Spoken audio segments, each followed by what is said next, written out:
the perfect thing, and you will be struggling in your improvement. Okay. So let's see how many is pending, is still pending. We have Anil, Kafi, Rajneesh, Randhir, Arman, Nitya, Vaskar, Ravi. Anyone is pending, or we can go ahead? No one is pending, sir. Okay, no. Okay, perfect. Perfect. So any one of you just tell me what we have studied already, and then we'll start. Any one of you who wants to continue, you can.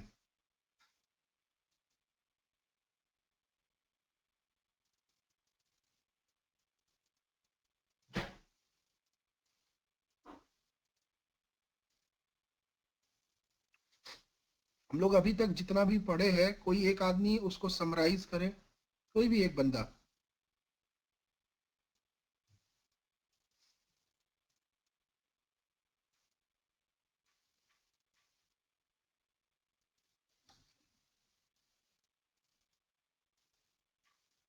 किसी ने फिर पढ़ाई नहीं की है जितना मैंने. Good good good. No, no, no, no, Rajneesh. I'm asking that registration part, IMS registration part. What we have gone through. Mhm. Go on. Go on.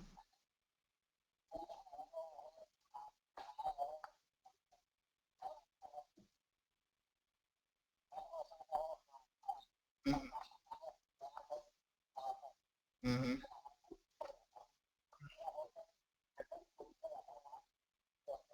Mhm.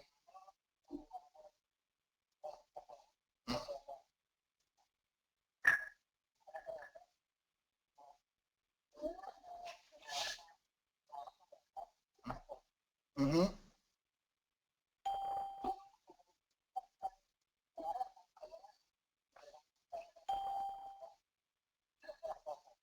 Perfect. Mhm. Mhm. Mhm.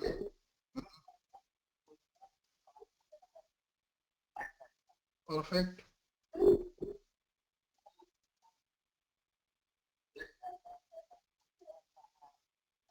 Mhm. Not proxyless, Ranjit.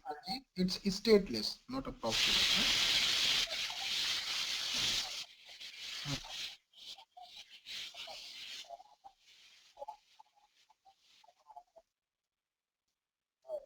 Mhm. Mhm.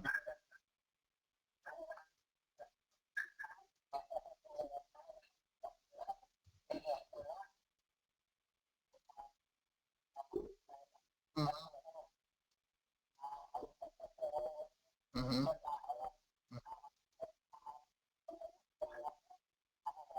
Mhm.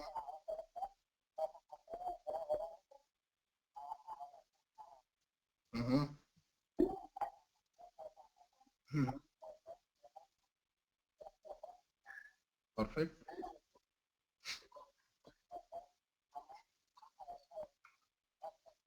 Perfect. Mhm. Mhm. Mhm.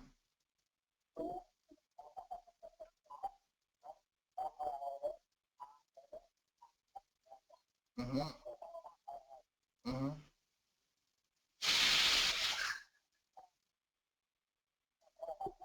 Mhm.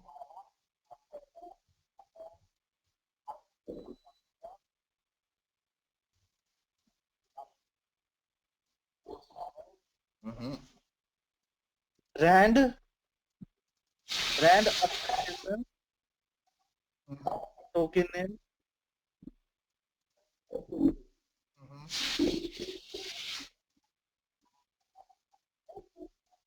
Mhm. Mhm.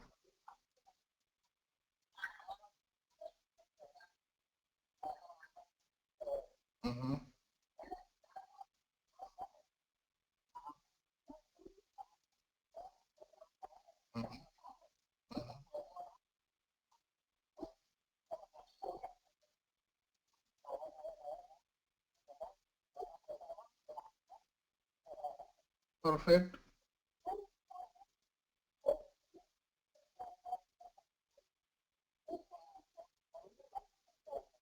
Perfect. Hmm.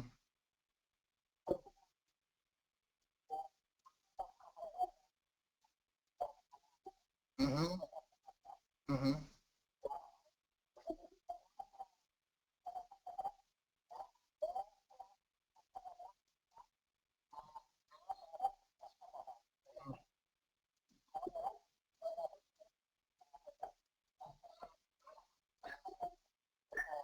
Mm-hmm. Mm-hmm.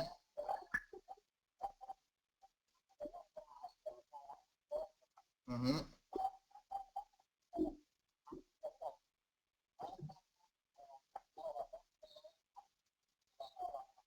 Mm-hmm.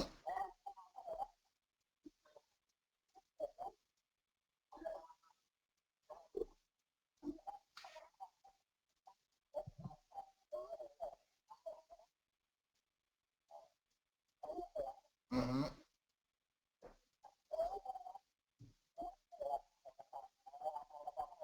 Mm-hmm. Mm-hmm.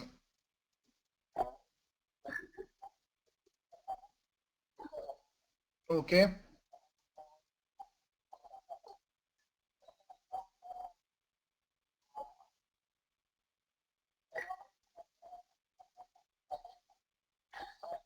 Mm-hmm.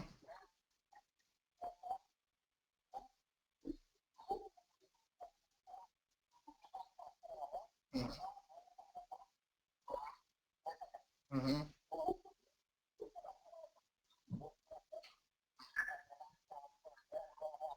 Mm-hmm.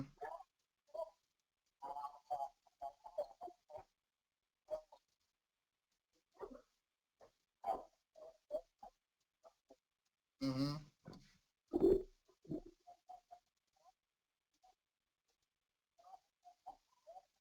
Mm-hmm.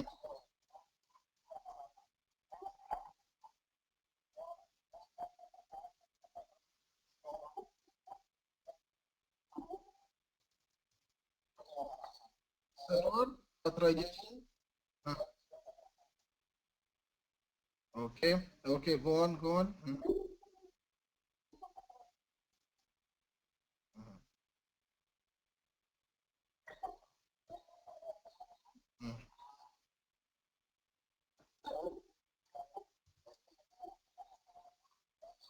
Mm-hmm.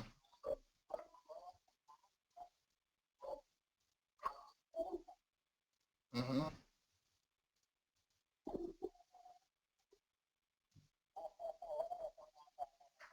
Mm-hmm.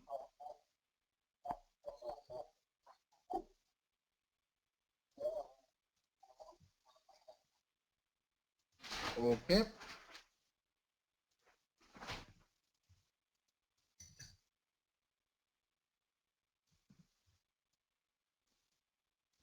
यही जो मैं अभी draw कर रहा हूँ यही तुमने बोला है, राइट रंजीत?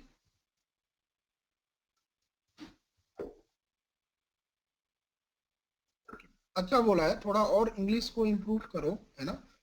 और थोड़ा और क्लियर बोलो, और जो बोल रहे हो गलत नहीं है, सही है, लेकिन थोड़ा और इंग्लिश इम्प्रूव करो ताकि इफेक्टिव लगे सुनने में, है ना? और नाम सही बोलो। इसका नाम सर्वर असाइनमेंट रिक्वेस्ट है ना? इसका नाम SAR है, सर्वर असाइनमेंट रिक्वेस्ट। तो यहाँ पे मिस्टेक था, और भी बोलने में ही प्रॉब्लम है, तुमको पता है कि क्या होता है, बोलने में बताने में प्रॉब्लम है, तुमको ऐसा नहीं कि नहीं पता है। तो गाइस, किसी को भी यहाँ तक, हमने जो यहाँ तक देख लिया है, किसी को भी कोई डाउट है तो पूछ लेगा, यहाँ तक जो मैंने अभी तक ये कॉल ड्रॉ किया है। तो पहला है क्वेश्चन, क्या आएगा आपसे पूछा जा सकता है कि यूई को PCSCF का एड्रेस कहाँ से मिलेगा? तो हमने वहीं से स्टार्ट किया था कि PCSCF का एड्रेस यूई को, क्योंकि UE, because UE is VoLTE capable and SIM is having the IMS profile, so UE will get PCSCF address via PGW of LTE. तो पैकेट गेटवे हमको क्या दे देगा, PCSCF का एड्रेस दे देगा। किसमें देगा, तो उसमें हमने लिखवाया है कि PCO प्रोटोकॉल कॉन्फ़िगरेशन ऑप्शन वाला एक IE होता है, इंफॉर्मेशन एलिमेंट, उसमें हमको PCSCF का एड्रेस मिल जाता है।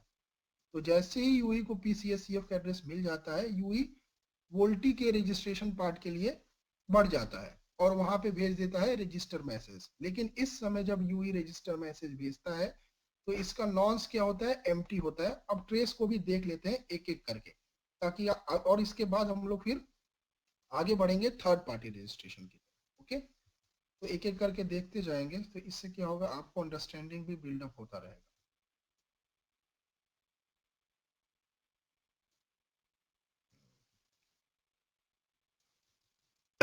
ओके,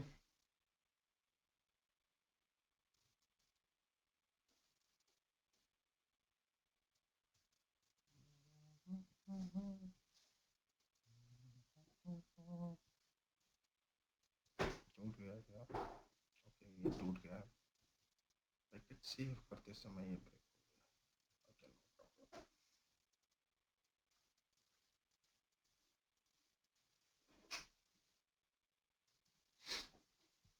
ये अभी मैं ये भी सिखा दूंगा सिप।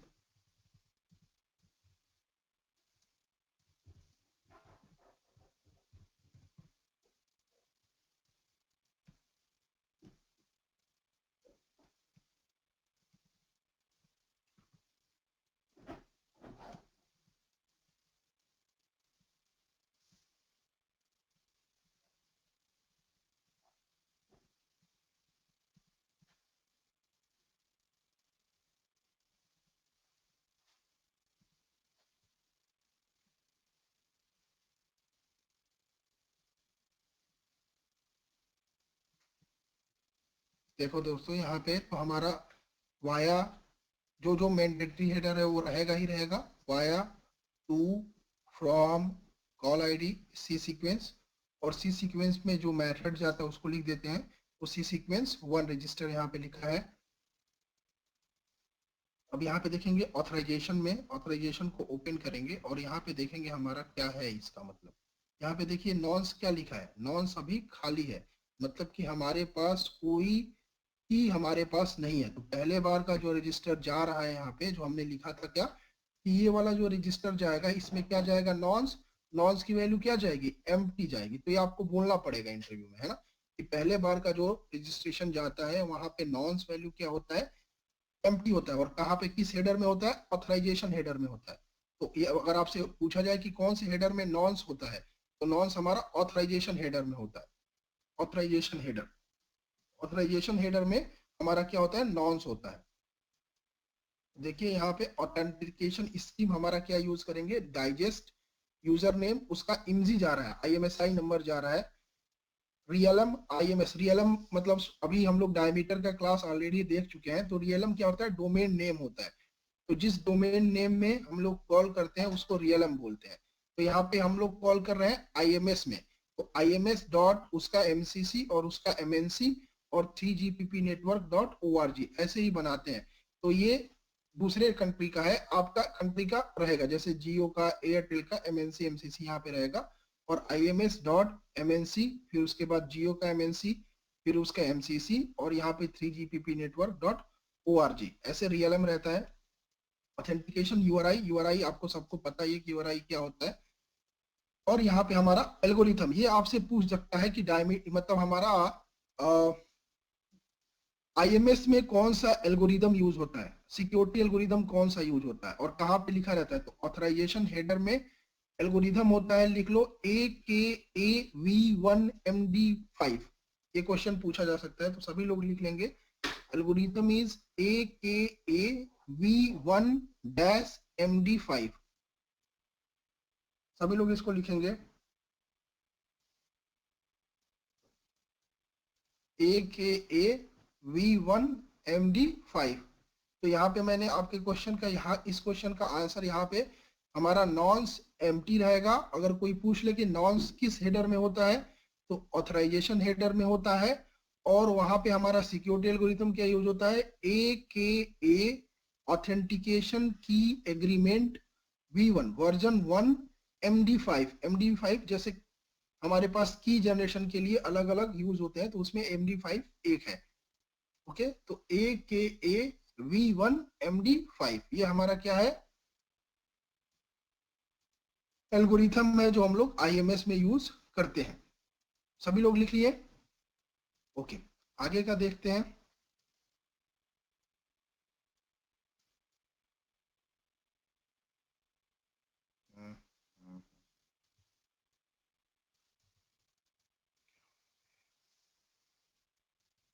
हैंग हो गया दोस्तों, एक मिनट।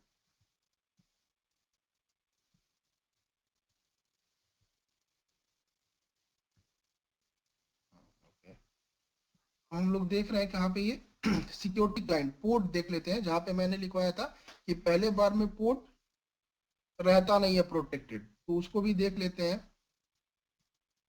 तो सिक्योरिटी में एल्गोरिथम हम लोग क्या सिक्योरिटी यूज करेंगे, पहले ही बता दे रहे हैं कि IPsec3 GPP यूज करेंगे, मतलब IP सिक्योरिटी एसोसिएशन यूज करेंगे। पोर्ट हमारा, ये हमारा अभी प्रोटेक्टेड नहीं है, लेकिन हमने पोर्ट बनाया है, वो पोर्ट हम लोग बता रहे हैं, लेकिन ये पोर्ट अभी हमारा प्रोटेक्टेड नहीं है। तो यहाँ पे कहीं लिखा आना चाहिए कि पोर्ट प्रोटेक्टेड नहीं है। ओके, वो रजिस्टर में आएगा, जो हम लोग सेकेंड टाइम रजिस्टर बोलेंगे वहां पे आएगा कि पोर्ट इज प्रोटेक्टेड। ठीक है, तो पहला हमारा क्वेश्चन का आंसर हो गया कि हम लोग जैसे ही भेजेंगे वो हमारा क्या जाएगा, ऑथेंटिकेशन टाइप में हमारा क्या जाएगा, एल्गोरिथम हमारा AKA-V1 होगा और नॉन्स एम्प्टी होगा। दूसरा देखते हैं, अब इसके बाद रजिस्टर के बाद फिर से रजिस्टर भेजेगा PCSCF ICSCF को, और ICSCF DNS नहीं है इसमें। ICSCF क्या भेजेगा, HSS को UAR भेजेगा, यूजर ऑथराइजेशन रिक्वेस्ट। तो उसको ओपन करके देख लेते हैं इसमें क्या जाता है। यूजर ऑथराइजेशन रिक्वेस्ट तो आपको सभी पता ही होगा, इसमें क्या होता है, वर्जन होता है, वर्जन ऑलरेडी 1, फ्लैग 4-5 फ्लैग होते हैं, जिसमें से रिक्वेस्ट के लिए, क्योंकि ये रिक्वेस्ट है तो ये सेट रहेगा। प्रॉक्सीएबल ऑलवेज, मतलब प्रॉक्सी हम लोग DSR के थ्रू जा रहे हैं तो प्रॉक्सी हमारा रहेगा, सेट रहेगा। बाकी सारे जरूरत नहीं है। हर का सबका अपना अपना कोड होता है डायमीटर में, तो इस मैसेज का जो कोड है वो है 300। यूजर ऑथराइजेशन रिक्वेस्ट का जो कोड है वो 300 है, और एप्लीकेशन ID जो है 167777216 है। वो प्रूफ आइडेंटिफायर और एंड टू एंड आइडेंटिफायर को आपको पता ही होगा कि ये डुप्लीकेसी और किसी पैकेट को ट्रांसमिट करने के लिए यूज किया जाता है। नेक्स्ट हमारा सेशन ID, ये आपको पता ही होगा सेशन ID क्या होता है, ऑलरेडी बता हुआ होगा कि जहां से हमारा सेशन क्रिएट होता है उसकी ID को हम लोग रिकॉर्ड कर लेते हैं। तो ये ICSCF से हो रहा है, इसीलिए ICF 990WP उसका नाम है। अब हम लोग स्पेसिफिक देखते हैं कि इसमें क्या जाता है। तो यहाँ पे देखो हमारा क्या जा रहा है, पब्लिक आइडेंटिटी में हमारा यहाँ पे जा रहा है नंबर मिस्ड 7432997540। यहाँ पे हमारा क्या जा रहा है, 7432997540, ये हमारा जा रहा है यहाँ पे यूजर ऑथराइजेशन टाइप में हमारा क्या जा रहा है, पब्लिक आइडेंटिटी जा रहा है। तो यहाँ पे हमारा, और यूजर नेम में देखो क्या जा रहा है, इमजी जा रहा है। यूजर नेम में हमारा क्या जा रहा है, इमजी जा रहा है। तो ये हमको देखना है कि अगर कोई पूछ देगा कि पब्लिक आइडेंटिटी में क्या जा रहा है, तो वहां पे मिस्डिन जा रहा है, और यूजर नेम में हमारे पास क्या जा रहा है, उसका IMSI नंबर जा रहा है। ओके, और इसका आंसर देख लेते हैं। इसका आंसर में आपको वो जो कीज हैं वो नहीं मिलेंगे, क्योंकि ये ऑलरेडी रजिस्टर्ड है, तो उसका डायरेक्टली हमको वैल्यू मिल जाएगा, सर्वर नेम ही मिल जाएगा डायरेक्टली, क्योंकि ऑलरेडी ये रजिस्टर्ड है। तो मैंने पहले ही बताया था कि ये बार बार नहीं होता है, ये जो प्रोसेस है, ये जो हम लोग यहाँ पे 3 फ्लैग बोलते हैं, क्या क्या आता है, HTTP रियल सिप डाइजेस्ट और मैंडेटरी एंड ऑप्शनल कैपेबिलिटी। ये केवल और केवल तभी आता है जब पहली बार सिम को खरीदा गया हो, है ना, तब उसको नहीं पता होता है कि वो किससे पहले बार पिछले टाइम पे किस पे अटैच था, ये पता नहीं होता। लेकिन जब हमारे पास ऑलरेडी हम एक बार अटैच हो जाते हैं तो हमको बार बार ये चीजें नहीं आती हैं। ओके, तब हमको डायरेक्टली ICSCF को HSS एड्रेस बता देता है SCSCF का, जैसे यहाँ पे हो रहा है ना। तो ये सारा चीज ऐसे ही है। फिर उसके बाद हमारे पास UAR आ गया। UAR के बाद मीडिया ऑथराइजेशन रिक्वेस्ट देख लेते हैं। मीडिया ऑथराइजेशन रिक्वेस्ट में देखो यहाँ पे भी हमारे पास पब्लिक आइडेंटिटी जाएगा और यूजर नेम जाएगा। ये आपको पूछा जाएगा पब्लिक आइडेंटिटी और यूजर नेम। तो पब्लिक आईडी में आपका MSISTN जाता है और यूजर नेम में आपका IMSI जाता है, और बाकी सारा सेम रहेगा, कुछ भी डिफरेंस नहीं होता है। मैंडेटरी और ऑप्शनल कैपेबिलिटी, मतलब जो हमारे मैंडेटरी ABP है और जो हेडर्स हैं वो चेंज नहीं होंगे। ओके, अब इसमें आता क्या है, इसका आंसर क्या आता है ये देखते हैं। 401, तो हमारा यहाँ पे देखो क्या आया, सिप।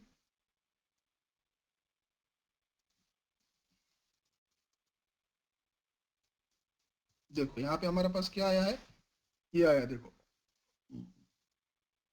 CK IK, और हमारा यहाँ पे ऑथेंटिकेट में ये हमारा टोकन आ गया है। इस यहाँ पे हमको क्या नहीं मिल रहा है कि जो बाकी सारे की है वो नहीं मिल रहा है, क्योंकि वो मैप हो जाते हैं, है ना। तो सिप ऑथराइजेशन ये हमको मिल रहा है क्या,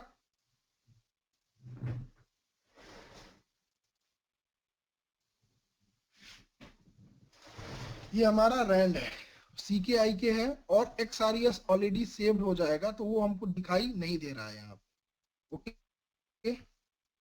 और यहाँ पे मैं देखते हैं, सर ये आंसर एक बार फिर से समझाइएगा। तो यहाँ पे देखो सिप किसको, ओके ये वाला। ओके, यहाँ पे देखो हमारा क्या है कि हमको जो, हाँ ये भी लिख लो कि कौन से हेडर में हमको ये आंसर आता है, तो हेडर भी पूछ सकता है, बहुत अगर टफ पूछेगा तो पूछ सकता है। तो ये लिख लो, इस आंसर में हमको हेडर में मिलता है 3GPP dash SIP dash auth dash data dash item. इसमें हमको सारा कीज मिलता है, जो 5 की हम बता रहे हैं ना, क्या क्या, रैंड ऑन्ट CK IK और XRES, ये इसी में मिलता है। 3GPP dot dash SIP dash auth dash data dash item, इसी में हमको ये जो कीज हैं आपके, ये कीज इसी में मिलते हैं। तो सभी लोग इसको भी लिख लेंगे, अगर कोई इंटरव्यू ले रहा है और पूछ देगा तो आपको बता देना है इसको आंसर, या खुद ही बोल दो, खुद ही बोल दोगे तो और अच्छा रहेगा। ओके, अब इसको देखते हैं इसमें क्या है। तो हमारा देखो यहाँ पे ऑथेंटिकेशन स्कीम पहले ही हमको पता था क्या है, डाइजेस्ट AKA V1 MD5, हम लोग इसी को सपोर्ट करते हैं, राइट गाइस। तो ये किसी को इसमें डाउट नहीं है। ओके, यहाँ पे हमारा सिप ऑथराइजेशन, तो ये हमारा रैंड क्रिएट हो गया, यहाँ पे हमारा रैंड है FDCC7 1C5 6, ऐसे ही कोई रैंडम नंबर क्रिएट होता है। ओके, ये हमारा CK है, CK ये भी एक नंबर है, रैंडम नंबर। यहाँ हमारा IK है, ये हमारा ये भी एक रैंडम नंबर है। और ये जो हुआ है सिर्फ ऑथेंटिकेट क्रिएट, ये हमारा रैंड और ऑन्ट दोनों को मिलके, तो यही हमारा RES है, XRES यही हमारा है। तो इसी को क्रिएट करना है। तो रैंड ऑन्ट AUTN यहाँ पे नहीं लिखा है, क्योंकि हम लोग AUTN को यहाँ पे ही मिक्स कर दे रहे हैं, तो यहाँ पे ये नहीं लिखा है। लेकिन ये देखो, अगर देखोगे तो यहाँ पे FDCC91, एक मिनट गाइस, यहाँ पे क्या भेज रहा है 401 में www ऑथेंटिकेट में नॉइस वैल्यू क्या भेज दिया, AK1UR। ओके, तो यहाँ पे इसने ऐड कर दिया इसको, यहाँ पे नॉइस क्या भेज दिया, सी नॉइस नहीं, नॉइस KK1 URV। ओके, 401 में LM नॉइस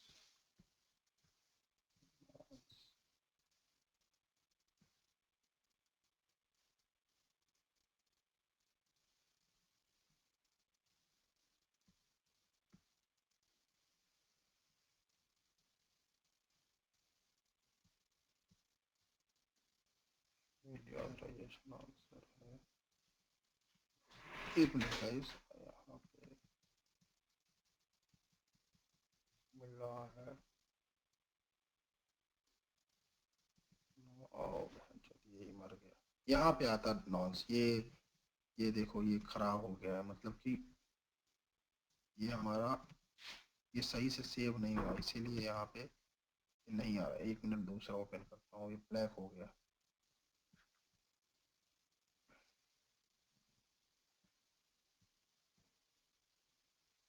यार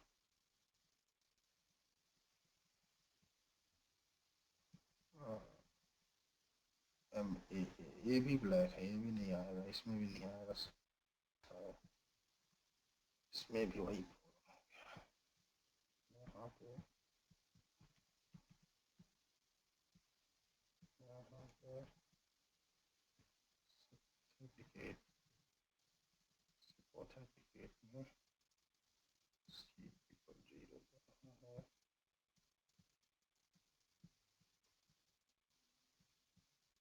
ऑथेंटिकेट को चेक करना होता है, इसमें लॉस लगा है। ओके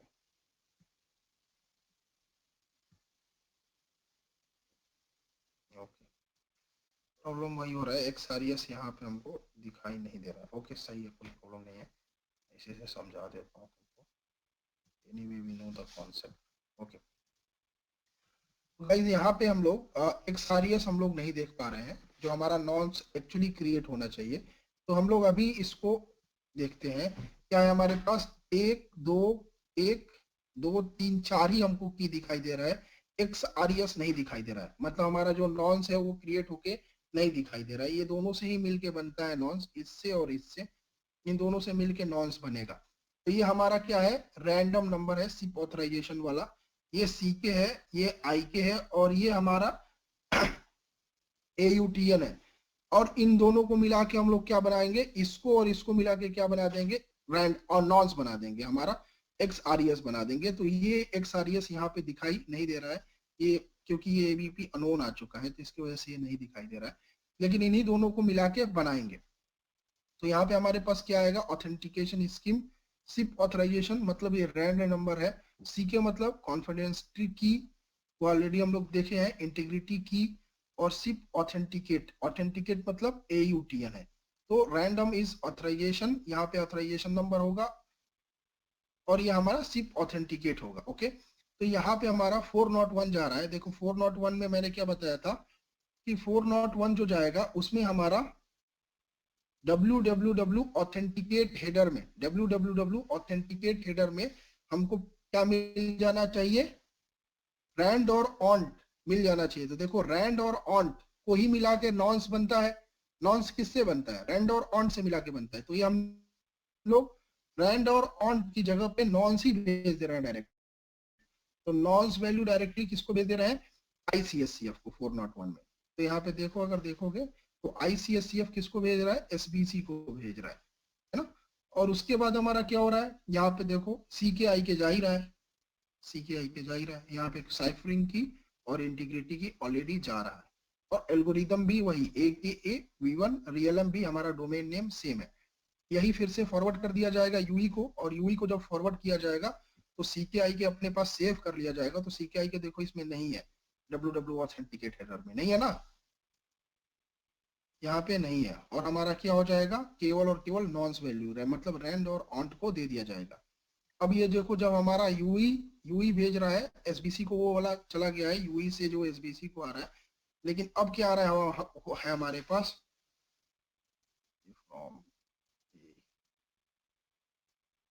अब हम लोग देखेंगे एक बार इसको भी सही से। तो हमारा अब ये कौन से हेडर में जाएगा? ऑथराइजेशन हेडर में जाएगा। जब UI भेजता है तो कौन से हेडर में भेजता है? नॉन्स को ऑथराइजेशन हेडर में भेजता है। ऑथराइजेशन हेडर कहाँ है? ये रहा ऑथराइजेशन हेडर, ये। अब इसको ओपन करेंगे, देखते हैं क्या है इसमें। Authentication scheme digest same, user name same है, रियलम सेम है। अब देखो यहाँ पे नॉन्स वैल्यू क्या हो गया? जो मिला था उसी को बना लिया इसने। तो K+1 UURM यही उसने बना लिया है। और ऑथेंटिकेशन URI पहले भी सेम था, एल्गोरिथम पहले भी सेम था। तो ये हमारा इंटीग्रिटी प्रोटेक्टेड। अब देखो यहाँ पे हमारा एक नया चीज आने लगा है, क्या? Integrity protected. Yes, integrity protected हमारा अब पोर्ट हो चुके हैं। वो वाला मैसेज हम लोग यहाँ पे IP से को नहीं देख पा रहे हैं, लेकिन IPsec का मैसेज इसके पहले जाएगा, तो यहाँ पे हमारा इंटीग्रिटी प्रोटेक्टेड हो जाएगा, ये वाला पार्ट। ओके, और चीज ये बाद में समझाऊंगा चार्जिंग वेक्टर को। पैनी हेडर तो आप लोगों को पता ही होगा।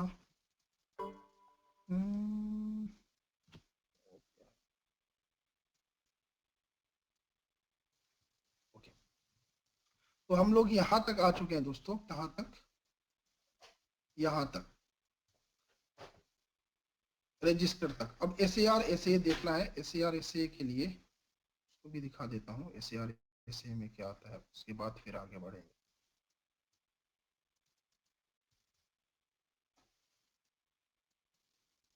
Server assignment request, server assignment answer. हाँ देखो, अब सर्वर असाइनमेंट रिक्वेस्ट देख लेते हैं, क्योंकि सर्वर असाइनमेंट रिक्वेस्ट आएगा कब, जब हम लोग भेजेंगे क्या,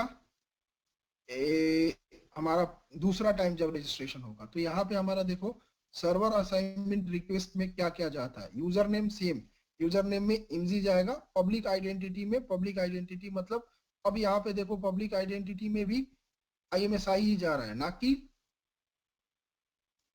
देखो यहाँ पे पब्लिक आइडेंटिटी अब हमारा चेंज हो चुका है। पब्लिक आइडेंटिटी में अब हमारा क्या जा रहा है, IMSI जा रहा है। पहली बार हमारा पब्लिक आइडेंटिटी में UAR में क्या जाता है, इम्पू जाता है। यहाँ पे अब इम्पी ही जा रहा है, दोनों में ही इम्पी ही है।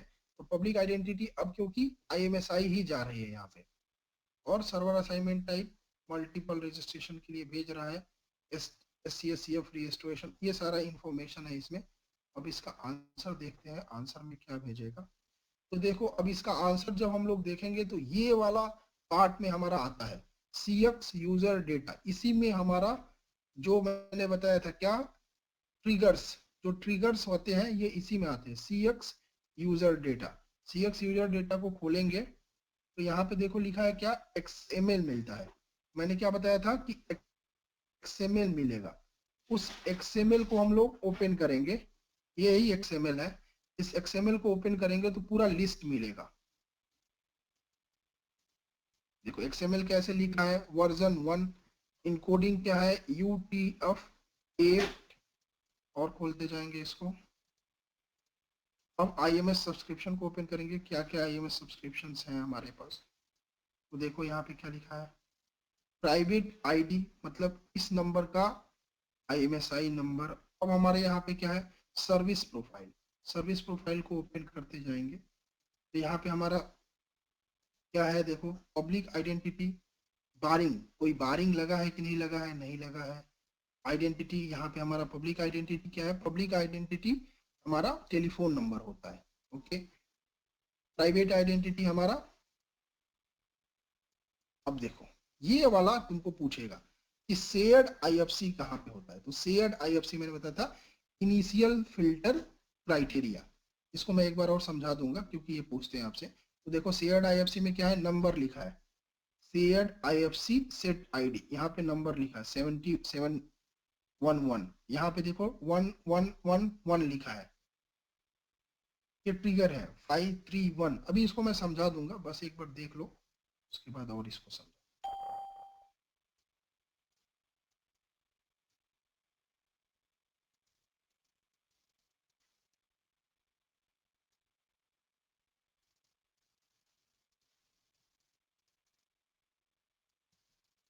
ओके,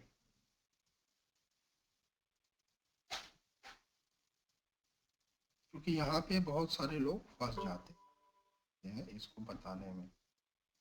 ओके, हम लोग अब आते हैं हम लोग यहाँ पे। किसी को इतने में कोई डाउट नहीं है ना। अब हम लोग यहाँ पे आते हैं, यहाँ तक तो सबको पता चल गया है, UAA तक। ये सेकेंड टाइम वाला भी दिखा दूं, सेकेंड टाइम वाला चलो दिखा देता हूँ। जो हमारा सेकेंड टाइम 2002 वाला भी दिखना है ना तुम लोग को, दिखा देते हैं। तो हमारा 401 आया, फ्यू जब फिर से रजिस्ट्रेशन आएगा ICSCF के पास, तो ICSCF फिर से UAR भेजेगा। और जो UAA आएगा, देखो इसमें एक्सपेरिमेंटल वैल्यू क्या आ रहा है, क्या आना चाहिए, चलो मैं पूछता हूँ किसी एक बंदे से। प्रमाण क्या आना चाहिए यहाँ पे, जब सेकेंड टाइम हम लोग UAA भेज रहे हैं तो क्या आना चाहिए आंसर यहाँ पे।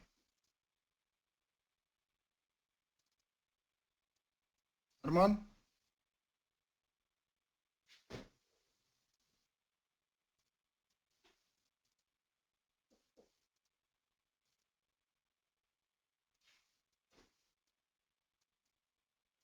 कहाँ गए अरमान मलिक?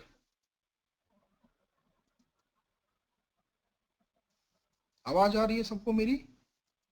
जी सर। अरमान कहाँ हो तुम? हाँ सर। ये जो सेकेंड टाइम में हम लोग यू ए आ रहा है, इसमें क्या आना चाहिए? आंसर में क्या आना चाहिए यहाँ पे?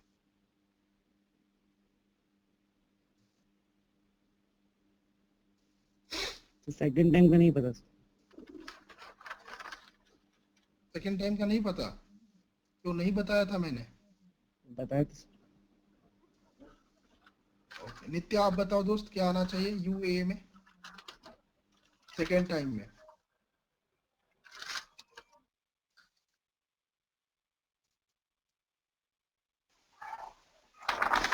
सर इसमें CSCF का एड्रेस आएगा सर।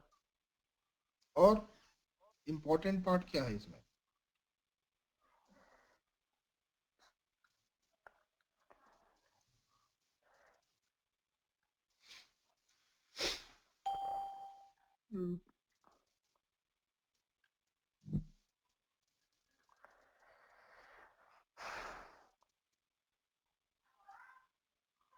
रवि भूषण आप बताओ दोस्त, क्या आना चाहिए यूए में? वो सही बताया है, ICSCF का एड्रेस तो आएगा ही आएगा, उसी के लिए UAER कर रहा है। बाकी और क्या आना चाहिए?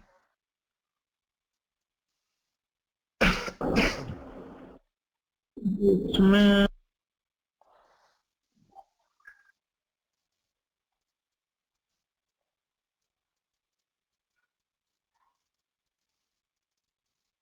हेलो, हाँ सर। अभी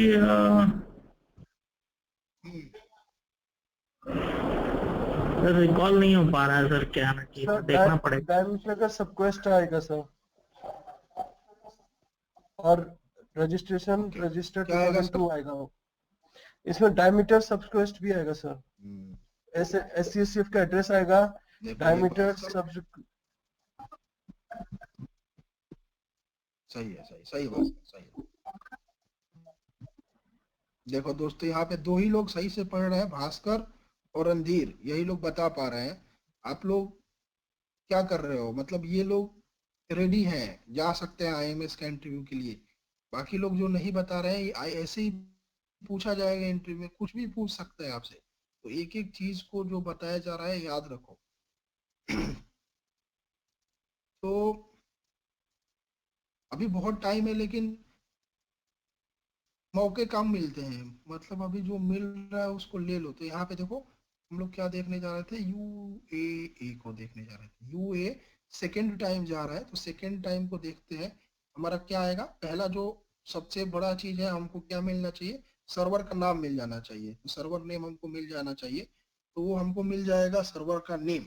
नेक्स्ट क्या है हमको देखना है कि UAE देखेंगे हम लोग। तो सबसे पहले सर्वर का नेम, सर्वर नेम हमको मिल गया। क्या? ये हमारा SCSCF का एड्रेस हमको मिल गया, हमारा काम हो गया। दूसरा क्या है, हमको ये चेक करना है रिजल्ट क्या क्या आएगा, रिस्पॉन्स क्या आएगा। तो रिस्पॉन्स क्या आएगा यहाँ पे सेकेंड टाइम में? देखो, डायमीटर सब्सिक्वेंट रजिस्ट्रेशन 2002, ये हमको चेक करना है। तो डायमीटर सब्सिक्वेंट रजिस्ट्रेशन 2002, 2001 नहीं आ रहा है यहाँ पे 2002 आ रहा है। और यहाँ पे अगर इसको देखा जाए, ये वाले को, फर्स्ट टाइम वाले को, फर्स्ट टाइम वाले में, क्योंकि मैं बता दिया पहले ही कि इसमें क्यों नहीं आ रहा है दोस्त, केवल डायरेक्टली सर्वर नेम क्यों आ जा रहा है, क्योंकि ये सिम बहुत बार अटैच हो चुका है। तो वो जो तीन जो हेडर चाहिए था, क्या? सिप के डाइजेस्ट, HTTP रियल्म और मैंडेटरी एंड ऑप्शनल कैपेबिलिटी, वो तभी आता है जब सिम को बाजार से खरीद के लाया जाए और पहली बार डाला जाए। लेकिन वो ऑलरेडी एक बार अगर नेटवर्क से अटैच हो चुका है, तो वो ऑलरेडी उसको पता है कि SCSCF पुराना क्या था, उसी को वो है। तो यही यहाँ पे हमारा पुराना SCSCF का एड्रेस दे देता है उसको। ओके, और यहाँ पे एक्सपेरिमेंटल वैल्यू में हम लोग देख लेंगे। एक्सपेरिमेंटल वैल्यू में यहाँ पे सब्सिक्वेंटली आ रहा है, ये हमारा नहीं है, तब सही नहीं है।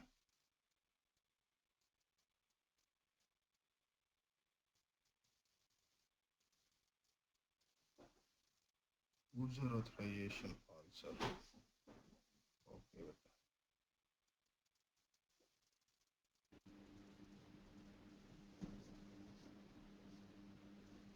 पैरामीटर फर्स्ट रजिस्ट्रेशन होना चाहिए, ये भी सही है, गलत।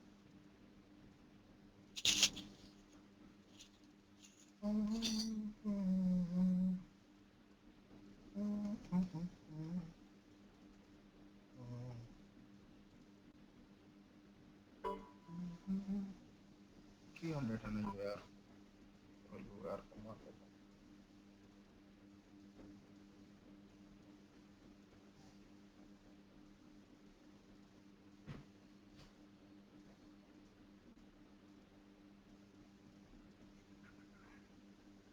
यस, दैट वन ऐसे आएगा हमारा डायमीटर। पहले बार अगर जाएगा तो यहाँ पे आएगा, सर्वर नेम डायरेक्टली हमको मिल ही जाएगा क्योंकि ऑलरेडी वो रजिस्टर्ड है। दूसरा बात हमको क्या मिलेगा यहाँ पे, डायमीटर फर्स्ट रजिस्ट्रेशन। तो डायमीटर फर्स्ट रजिस्ट्रेशन हमको यहाँ पे मिलना चाहिए। ओके, चलते हैं अब इससे आगे बढ़ते हैं। एसएआर भी मैंने दिखा दिया। हाँ, एसएआर को समझा देता हूँ और अच्छे से थोड़ा आगे बढ़ते हुए समझेंगे। ओके, जब थर्ड पार्टी रजिस्ट्रेशन को समझते जाएंगे तो उसको और आगे बढ़ते। ओके, तो यहाँ तक किसी को डाउट नहीं होना चाहिए कि हम लोग यहाँ पे क्या कर रहे हैं। ये नॉर्मल रजिस्ट्रेशन सबको समझ में आ गया होगा। अब थर्ड पार्टी रजिस्ट्रेशन को समझते हैं। तो ये थर्ड पार्टी रजिस्ट्रेशन को समझने के लिए हम लोग यहाँ से समझेंगे। पॉइंट नंबर देयर, यहाँ से समझना स्टार्ट करते हैं थर्ड पार्टी रजिस्ट्रेशन। तो दोस्तों हमने क्या बताया था, नॉर्मल रजिस्ट्रेशन। जो भी म्यूट पे है प्लीज म्यूट पे चला जाए, जो भी अनम्यूट नहीं है।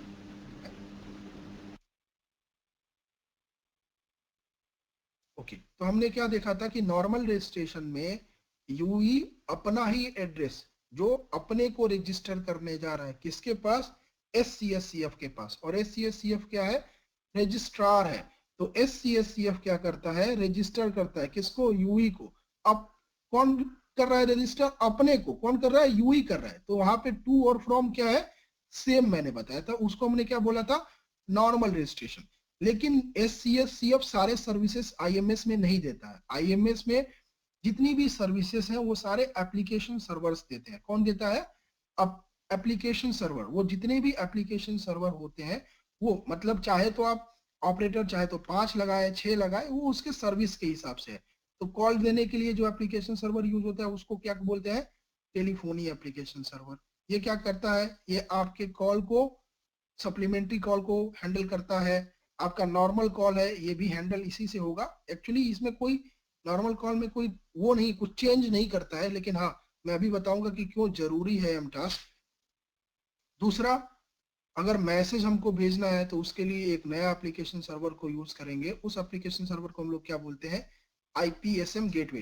तो SCSCF एक रजिस्ट्रार तो है, लेकिन रजिस्ट्रार जैसे कॉलेज में होता है वो थोड़ी ना आपको पढ़ाता है ना। वो तो केवल आपका एडमिशन ले लेता है और एडमिशन पैसे वगैरह लेने का काम रजिस्ट्रार करता है। लेकिन जो आपको जो सर्विसेज दी जाती है, आपने एडमिशन क्यों लिया है, आपने एडमिशन किसी कॉलेज में क्यों लिया, क्योंकि आप वहां पे पढ़ना चाहते हो। तो पढ़ने की जो सर्विसेज है वो आपके अपने अपने आपके अलग अलग फैकल्टीज आपको देते हैं। तो फैकल्टी आपको अपना अपना सब्जेक्ट जो भी है वो पढ़ाता है। तो उसी तरह से IMS में SCSCF क्या है, एक रजिस्ट्रार है। ये क्या करता है, अपने बिहाफ पे वो असाइन कर देता है कि भैया इस सर्विस को यूई को दिया जाए। तो जब वो यूई को रजिस्टर करने जाता है यहाँ पे नॉर्मल रजिस्ट्रेशन के लिए, तो HSS से क्या पूछता है कि HSS से बोलता है कि सर्वर असाइनमेंट रिक्वेस्ट, SAR भेजता है, सर्वर असाइनमेंट रिक्वेस्ट। इस सर्वर असाइनमेंट रिक्वेस्ट में क्या भेजता है, पब्लिक आईडी और यूजर नेम। यहाँ पे फिर से कंफ्यूज मतलब, पब्लिक आईडी में भी इमजी जाएगा और यूजर नेम में भी इमजी जाएगा। ओके, अब क्या करता है HSS के पास, HSS हमारा एक होम सब्सक्राइबर सर्वर, एक डेटाबेस होता है जिसमें उस यूई का, इस यूई का जब सिम खरीदते हैं तो उसको ऑपरेटर पहले से ही उस यूई के लिए, उस सिम के लिए, ऑपरेटर यूई नहीं भेजता, ऑपरेटर सिम भेजता है, तो उस सिम के लिए वो सारे सर्विसेज पहले से ही दे रहता है, तभी तो आप खरीदते हो ना सिम को। उसमें लिखा रहता है कि आपका आईएमएस मतलब वोल्टी कॉल जाएगा कि नहीं जाएगा। अब तो इंडिया में जितने भी बिक रहे हैं वो सारे वोल्टी सिम ही बिक रहे हैं, है ना। तो वोल्टी कॉल जाएगा, 4G का सिम है, 3G का सिम है, 2G का सिम है, वो सिम पे लिखा रहता है। तो वो ऑपरेटर पहले से ही उसमें HSS डेटाबेस में उस सारे एप्लीकेशन सर्वर को लिखा रहता है कि ये एप्लीकेशन सर्वर ये सिम यूज करेगा। HSS एक ऐसा डेटाबेस है जो सारे इंफॉर्मेशन को स्टोर करता है जो हमारे किसी भी यूजर के लिए, किसी भी सिम के लिए जरूरत है, तो HSS में स्टोर रहता है। तो HSS इस SCSCF को बता देता है कि हाँ ये जो एप्लीकेशन सर्वर्स है ये आपको मैं दे देता हूं किसमें, सर्वर असाइनमेंट आंसर में, कि इतने सर्वर्स अवेलेबल हैं इस सिम के लिए, इतने सर्वर अवेलेबल हैं। और वो कौन से हेडर में देता है, अगर आपसे पूछ लिया गया कौन से एबीपी में आता है, तो कौन से एबीपी में, CX यूजर डेटा। सभी लोग इसको लिखते चलेंगे, CX यूजर डेटा वाले एबीपी में आता है। वो मैंने अभी दिखाया भी, फिर से खोल देते हैं उसी को, क्योंकि ये बार बार पूछते हैं।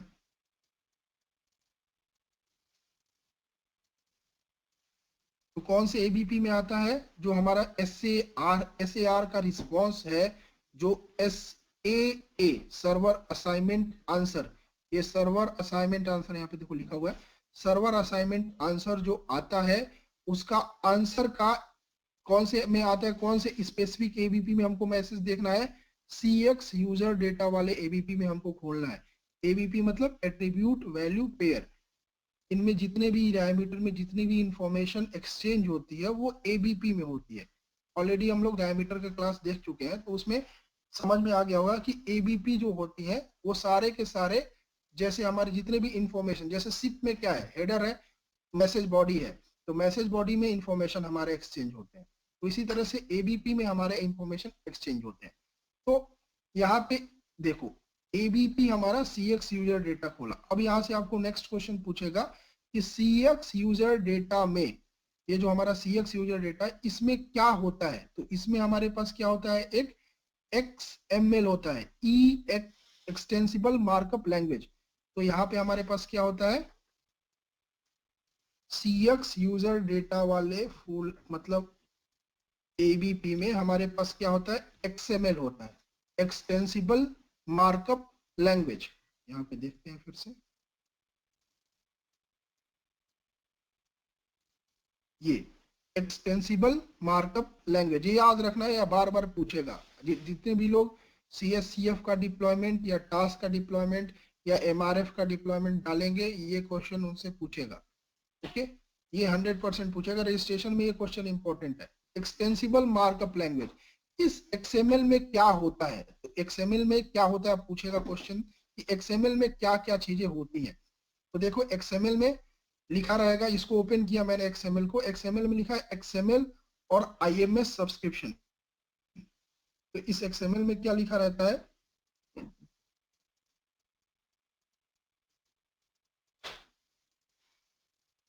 इस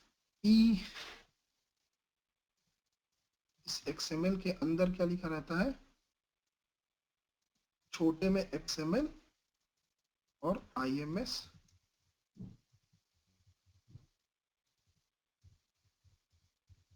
सब्सक्रिप्शन। ओके, यही लिखा है हमारा, यहाँ पे देख लेते हैं IMS सब्सक्रिप्शन। तो अभी हम लोग पहले वाले को ओपन करते हैं, तो इसमें क्या लिखा है, वर्जन और इनकोडिंग, वर्जन और इनकोडिंग। ये देखो ये ओपन करने वाला साइन है और ये क्लोज करने वाला साइन है, तो ये यहीं पे बंद हो गया, इसके अंदर कुछ और नहीं है। तो XML के अंदर क्या लिखा रहता है, वर्जन और इनकोडिंग। तो वर्जन क्या है, सभी लोग लिख लेंगे 1.0, और इनकोडिंग क्या है, UTF-8, UTF-8। तो कोई भी आपसे पूछेगा कि SAA में क्या आता है, तो SAA के CX यूजर डेटा में एक XML मिलता है, उस XML में दो होते हैं, क्या होता है, एक XML लिखा होता है और एक IMS सब्सक्रिप्शन लिखा होता है। तो IMS XML वाले में वर्जन और उसकी इनकोडिंग लिखी होती है। वर्जन का जो होता है वो 1.0 होता है और इनकोडिंग जो होती है UTF-8 होता है। अब इसको देखते हैं इसमें क्या लिखा है।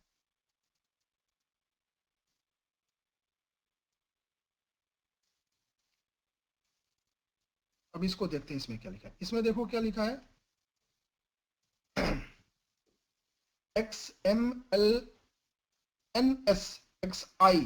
तो इसमें देखो कुछ ऐसे लिखा है, http://www.w3.org/2001/XML schema/instance। तो ये हमारा क्या है, ये एक वेब है, ये एक हमारा क्या है, एक वेबसाइट है जो XML को बता रहा है कि ये XML में इस पे लिखा हुआ है, ये सारा चीज इस वेबसाइट पे ये सारा चीज लिखा हुआ है।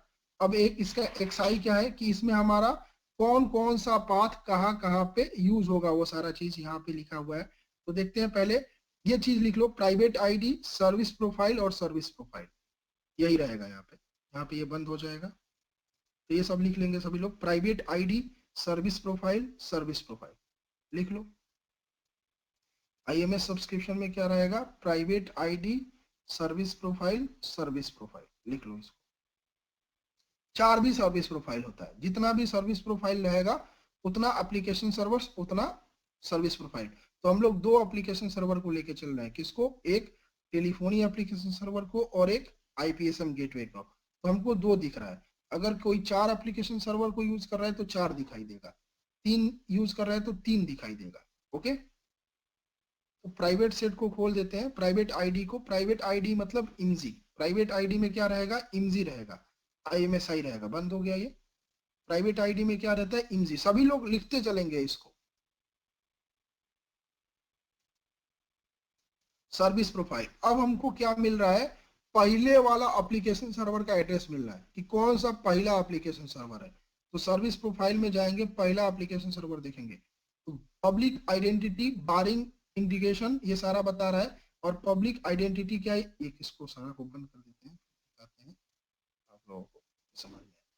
तो पब्लिक आइडेंटिटी और उसका एक्सटेंशन ऐसे ही लिखा है ये। और ये दूसरा वाला सर्विस प्रोफाइल, इसको भी पहले वाले को ओपन किए हैं।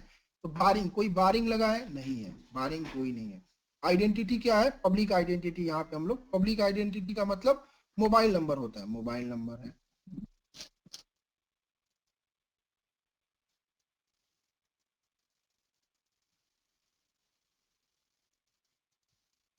बारिंग 0 लगा है, पब्लिक आइडेंटिटी। सर ये वायर सर का अब लॉक इसको भेज एक्सटेंशन सकते को हैं क्या? देखते हैं, या ये वाला नहीं भेजूंगा मैं, दूसरा भेज दूंगा, ये वाला मैं नहीं भेजता, है ना,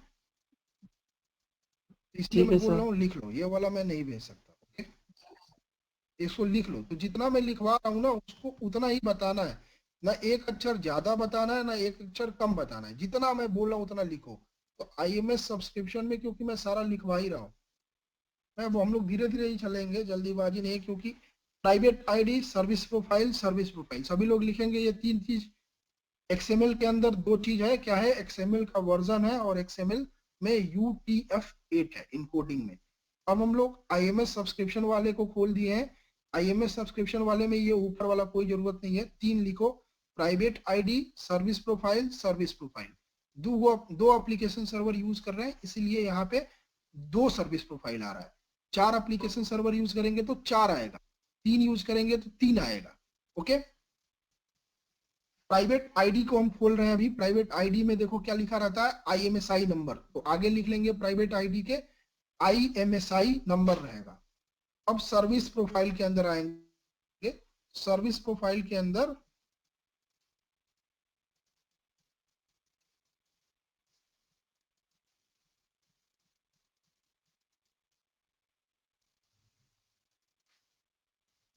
सर्विस प्रोफाइल के अंदर हमारे पास रहेगा, लिखो, पब्लिक आइडेंटिटी, पब्लिक आइडेंटिटी बारिंग इंडिकेशन और shared IFC set. ID, shared IFC set ID। अब इन तीनों के अंदर लिख लो क्या क्या आएगा। IMS सब्सक्रिप्शन, IMS सब्सक्रिप्शन के अंदर हमने लिखा क्या है, मैं लिख देता हूँ प्राइवेट आईडी, ये वाला में IMSI रहेगा, ये वाले में ऐसे लिख लो, यहाँ पे क्या रहता है IMSI रहता है। ओके, अब यहाँ पे दूसरे में क्या आ रहा है हमारे पास,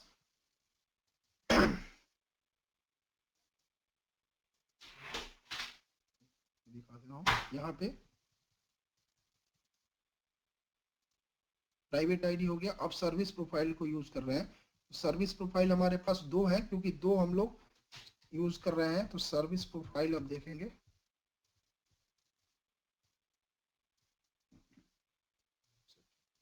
प्राइवेट आईडी के आगे हमारा क्या लगता रहता है, IMSI रहता है प्राइवेट आईडी वाले में। और यहाँ पे XML में इसका दो चीज रहता है, क्या रहता है, वर्जन और ओके। अब हमारा यहाँ पे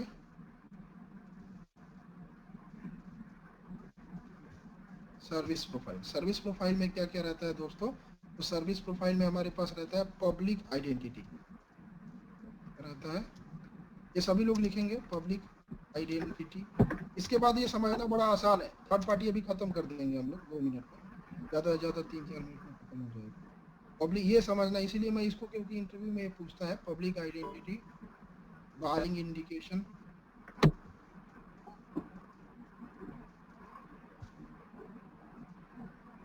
और शेयर्ड IFC सेट ID, ये बस हो गया, ये चीज रहेगा XML में। तो XML में पहले दो चीजें रहती हैं, कौन कौन सा, XML और IMS subscription, IMS set ID, service profile.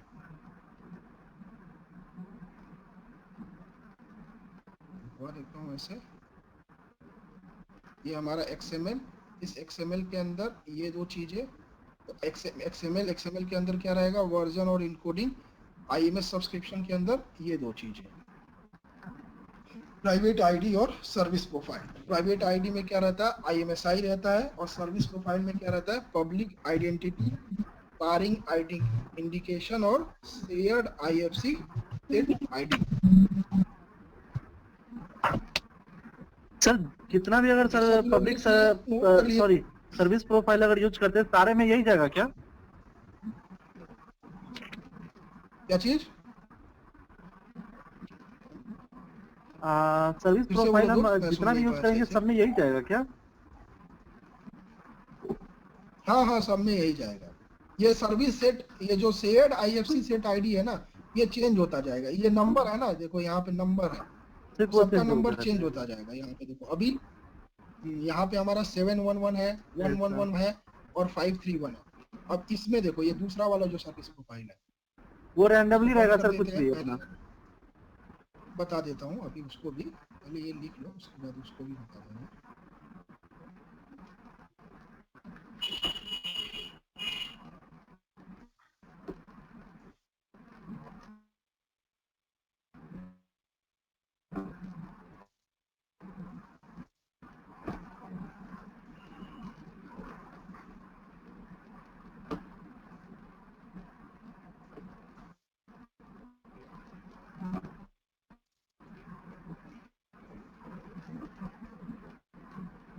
तो यहाँ पे क्या रहता है ना, सर्विस सेट ID में हमारा पास रहता है क्या, नंबर्स रहते हैं, जैसे 7311111 और 654। इनको क्या बोलते हैं, इनको बोलते हैं ट्रिगर पॉइंट। ये नंबर जो है इनको क्या बोलते हैं, ट्रिगर पॉइंट। पूरा एड्रेस नहीं देते। तो सर ये रैंडमली कोई भी हो सकता है ना? नहीं, वो ऑपरेटर डिफाइन करके रखता है ना, ऑपरेटर डिफाइन करके रखता है। ये ट्रिगर पॉइंट का मतलब ये वाला एड्रेस, ये ट्रिगर पॉइंट का मतलब ये वाला एड्रेस, क्योंकि ऑलरेडी हमने वेबसाइट बता दिया है कि कौन से वेबसाइट पे मिलेगा, इस वाले वेबसाइट पे मिलेगा। लिखा है ना www.w3.org/2001/XML schema/instance। यहाँ पे ना हर नंबर के लिए अलग अलग एप्लीकेशन सर्वर हमने बना दिया। अब ऐसे थोड़ी ना वेबसाइट से जाता है, ये वेब एड्रेस से जाता है, ऐसे चेक करेगा। तो 3 इंस्टेंस हमने बना दिए, 3 एप्लीकेशन सर्वर को सेलेक्ट करने के लिए 3 इंस्टेंस बना दिए। तो 731 जैसे ही आएगा वो चेक कर लेगा। 731 मतलब टास्क के पास जाना है। 111 मतलब हमको कहाँ पे जाना है, IPSM गेटवे के पास जाना है। 654 मतलब हमको कहाँ जाना है, मान लो कोई एक और एप्लीकेशन सर्वर SCCAS जो SRVCC का रहता है उसके पास जाना है। तो ये 3 एप्लीकेशन सर्वर के पास इसको रजिस्ट्रेशन करना पड़ेगा। ओके,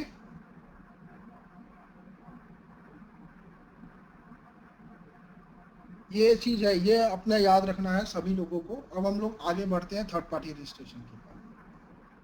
तो हमारे पास SCSCF भाई को सबका एड्रेस पता चल चुका है कि कौन सा सब्सक्राइबर का क्या क्या एड्रेस है। तो जैसे ही इसको एड्रेस पता चल जाएगा, मतलब ट्रिगर पॉइंट पता है तो एड्रेस पता ही है, तो जैसे ही इसको एड्रेस पता चल जाएगा वो उस वाले टेलीफोनी एप्लीकेशन सर्वर, मतलब जितने भी एप्लीकेशन सर्वर होंगे, हम 2 ही लेके चल रहे हैं इसके लिए, 2 ही इंपॉर्टेंट है ना, कॉल और SMS। बाकी सारे SRVCC वाला यूज होता है जब SRVCC इन्वोक होता है, हमेशा रजिस्ट्रेशन होकर नहीं रहता है, तो SRVCC में उसको देख लेंगे, कभी इन्वोक होगा। चलो, तो किसी को यहाँ तक कोई डाउट है, किसी को भी नहीं है? ओके दोस्तों, तो हमारे पास क्या हुआ, SCSCF को एड्रेस मिल गया। कहाँ पे, फिर से एक बार रिवाइज कर देता हूँ। SCSCF को एड्रेस मिला SAA server assignment answer message में। सर्वर असाइनमेंट आंसर में एक ABP है, उसका नाम है CX user data. CX user data के अंदर एक XML है, उस XML के अंदर 2 चीजें हैं, XML और IMS सब्सक्रिप्शन। XML में वर्जन और इनकोडिंग लिखा हुआ है, और IMS सब्सक्रिप्शन में हमारे पास क्या क्या लिखा हुआ है कि हमारा पब्लिक आइडेंटिटी क्या है, बारिंग इंडिकेशन क्या है, और शेयर्ड IFC सेट क्या है। शेयर्ड IFC सेट कुछ भी नहीं होता है, जिस एप्लीकेशन सर्वर को कांटेक्ट करने जाता है उसका एक नंबर रहता है, एक पॉइंट रहता है।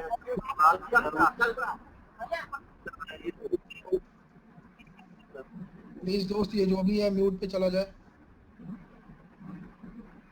ओके, तो जैसे ही हमको इसका एड्रेस मिल जाएगा, SCSCF क्या कर देगा, ट्रिगर कर देगा रजिस्टर मैसेज।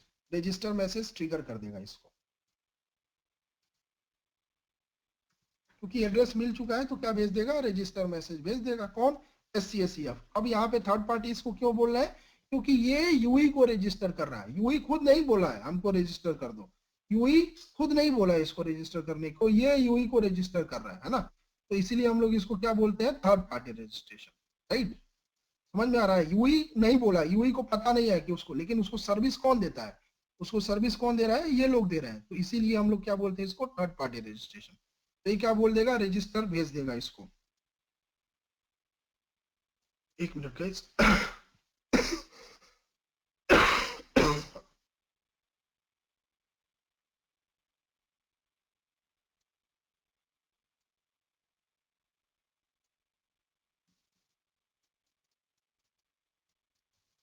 एक मिनट दोस्तों।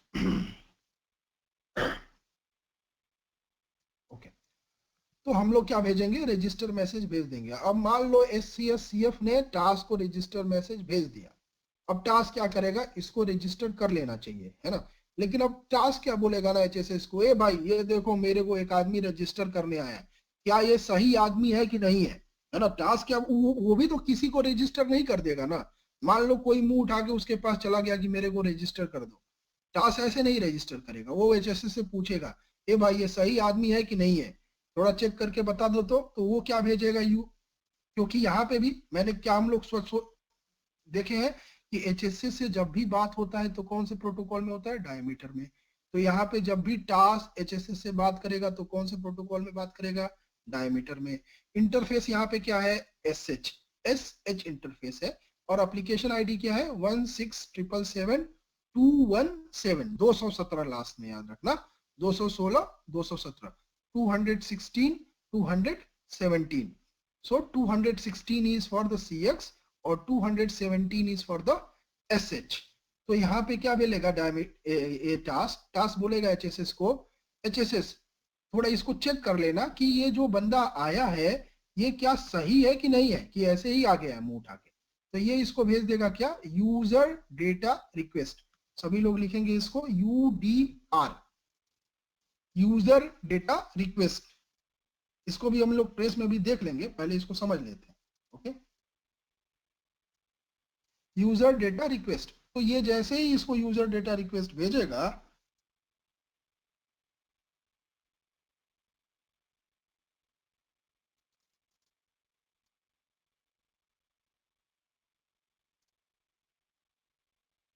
यूजर डेटा रिक्वेस्ट भेजेगा, ये क्या करेगा, ये भेज देगा इसको यूजर डेटा आंसर और बोल देगा हाँ हाँ ये सही आदमी है, इसको रजिस्टर कर लीजिए। बोलेगा कि हाँ हाँ ये सही आदमी है, इसको रजिस्टर कर लीजिए। उसको हम लोग अभी देख लेंगे UDA में, यूजर डेटा आंसर। तो ये क्या बोल रहा है, SCSCF को रजिस्टर मैसेज मिला, उसका एड्रेस मिला टास्क का, SCSCF ने टास्क को भेज दिया रजिस्टर करने के लिए। लेकिन टास्क भी ऐसे रजिस्टर नहीं करेगा, वो भी क्या करेगा, चेक करेगा किसके साथ, HSS के साथ, और भेजेगा UDR, यूजर डेटा रिक्वेस्ट, और HSS से पूछेगा कि क्या ये बंदा सही है, इसको क्या रजिस्टर किया जा सकता है। HSS बोलेगा हाँ सर सारा चीज हो चुका है, आप इसको रजिस्टर कर दीजिए। तो वो बोलेगा ठीक है, उसने क्या बोल दिया, UDA में बोल दिया कि वो सही आदमी है। तो ये बोलेगा अच्छा कोई प्रॉब्लम नहीं है, तुमको हम लोग रजिस्टर कर लेते हैं। तो यहाँ पे हम लोग क्या बोल देंगे इसको, 200। ओके, तो रजिस्टर का रिस्पॉन्स क्या आ जाएगा, 200। ओके, हो गया ये वो रजिस्ट्रेशन। अब दूसरा वाला रजिस्ट्रेशन करने से पहले एक चीज और हो जाएगा, क्या होगा कि ना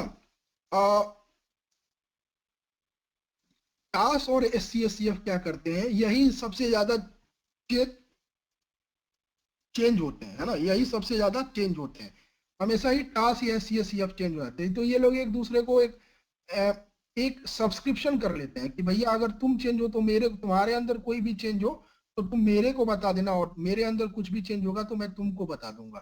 तो इस समय टास्क क्या भेजता है, इसको सब्सक्राइब मैसेज भेज देता है। सब्सक्राइब, ये क्या करता है, सब्सक्राइब कर लेता है किसको, CSCF को। CSCF को सब्सक्राइब करता है तो CSCF बोलता है ठीक है, अगर हमारे अंदर कुछ भी चेंज होगा तो हम आपको बता देंगे। तो ये क्या कर देता है, CSCF उसको बोलता है ठीक है, 200। ओके,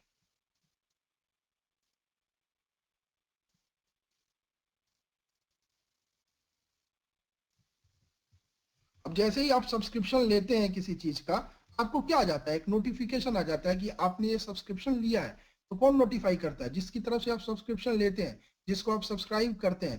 तो ऐसे ही आपका ये एक नोटिफिकेशन ये भेज देगा किसको, SCSCF को। क्या बोलेगा कि हाँ हमने आपको सब्सक्राइब कर लिया है। यहाँ पे ये नोटिफाई भेज देगा, ये बोल देगा ठीक है 200। तो यहाँ पे हमारा नोटिफाई आ जाएगा और ये क्या हो जाएगा 200। ओके, ठीक, ये हमारा एक और रजिस्ट्रेशन हो गया। अब दूसरा रजिस्ट्रेशन करते हैं। SCSCF अब किसको भेजेगा, अब भेजेगा किसको, IPSM गेटवे को। एक्चुअली ये एक ही दोनों एक ही साथ ट्रिगर होते हैं। तो कोई पूछे कि एक एक करके होगा, नहीं, दोनों एक ही साथ होता है, दोनों रजिस्टर मैसेज एक ही साथ होते हैं। मैं आपको कॉम्प्लेक्स ना बनाने के लिए ऐसे बताया जाता है ना, एक मतलब दोनों एक साथ नहीं बताया जा सकता है ना, कोई एक ही एक बार बताया जा सकता है।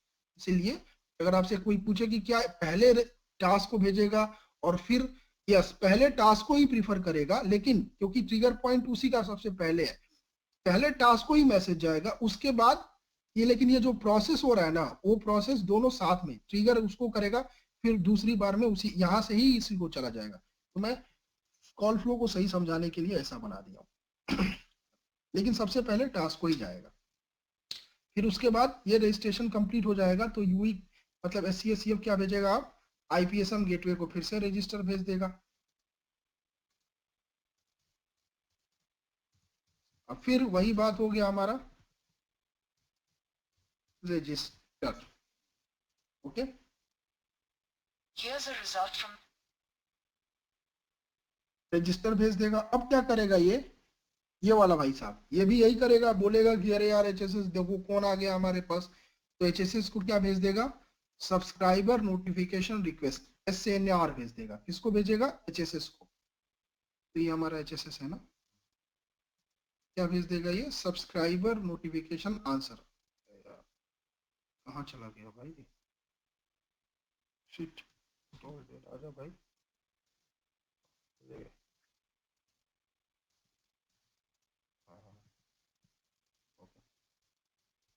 तो यहाँ पे ये क्या भेज देगा कि भैया ये जो सब्सक्राइबर है क्या सही है कि नहीं है, तो क्या भेजेगा, SNR, फुल फॉर्म लिख लेना, सब्सक्राइबर नोटिफिकेशन रिक्वेस्ट।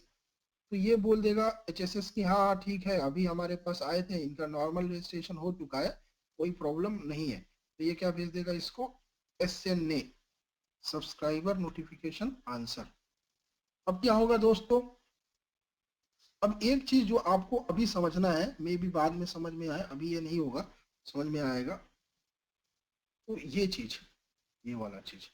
अब आप देखो HLR आपने कभी IMS के आर्किटेक्चर में नहीं पढ़ा होगा, लेकिन मैंने यहाँ पे लिख दिया IMS के आर्किटेक्चर के बाहर का चीज, HLR, होम लोकेशन रजिस्टर इसको बोलते हैं, है ना। जैसे हमारे पास HSS है ना, HSS पहले नहीं था, जब 3G था तब हमको HSS की जरूरत नहीं थी, लेकिन जब 4G आया और IMS आ गया तो हमने एक नया डेटाबेस बना लिया और उसको बोल दिए HSS। HLR 2G 3G में यूज किया जाता है ना। तो देखो जो हमारा SMS है ना, SMS हमारा कुछ अलग तरीके से चलता है। SMS मान लो अगर आपने किसी को देखो आप अगर आपका मोबाइल स्विच ऑफ है, तो आपका अगर मोबाइल स्विच ऑफ है और आप कॉल करते हो तो आपका कॉल डिस्कनेक्ट या नहीं लगता है। लेकिन जब आप मोबाइल आपका स्विच ऑफ रहता है और उस बंदे को आप मैसेज भेजते हो तो आपका मैसेज फेल नहीं होता है, चला जाता है, लेकिन डिलीवर्ड नहीं होता है। करेक्ट, समझ में आ रहा है आप लोगों को बात। कॉल के समय क्या होता है, कॉल फेल हो जाता है, क्या बोलता है कि वो फलाना नंबर जिसको आपने कॉल किया है उसका नंबर अभी आउट, मतलब स्विच ऑफ है या कुछ ऐसा आपको मैसेज मिल जाएगा। लेकिन जब आप मैसेज भेजते हो उसी आदमी को तो उसका मैसेज चला जाता है। क्यों, क्यों मैसेज कैसे चला जाता है, आपने सोचा है कभी ऐसा, क्यों ऐसा कैसे होता होगा, मैसेज कैसे चला जाता है स्विच ऑफ है, बताओ कैसे, किसी को आइडिया है, किसी को भी आइडिया इसमें कि मैसेज क्यों चला जाता है, कॉल क्यों नहीं जाता है। कॉल तो नहीं जाता है ना, कॉल तो कट जाता है, बोल देता है कि वो अभी जो इस आदमी से कॉल करना चाहते हो वो अभी अवेलेबल नहीं है, ऐसा मैसेज चला जाएगा, मैसेज कर दोगे तो क्यों। सर कॉल तो आंसर आंसर पे डिपेंड करेगा ना सर, रिस्पॉन्स उसको चाहिए। क्या चीज, कॉल तो response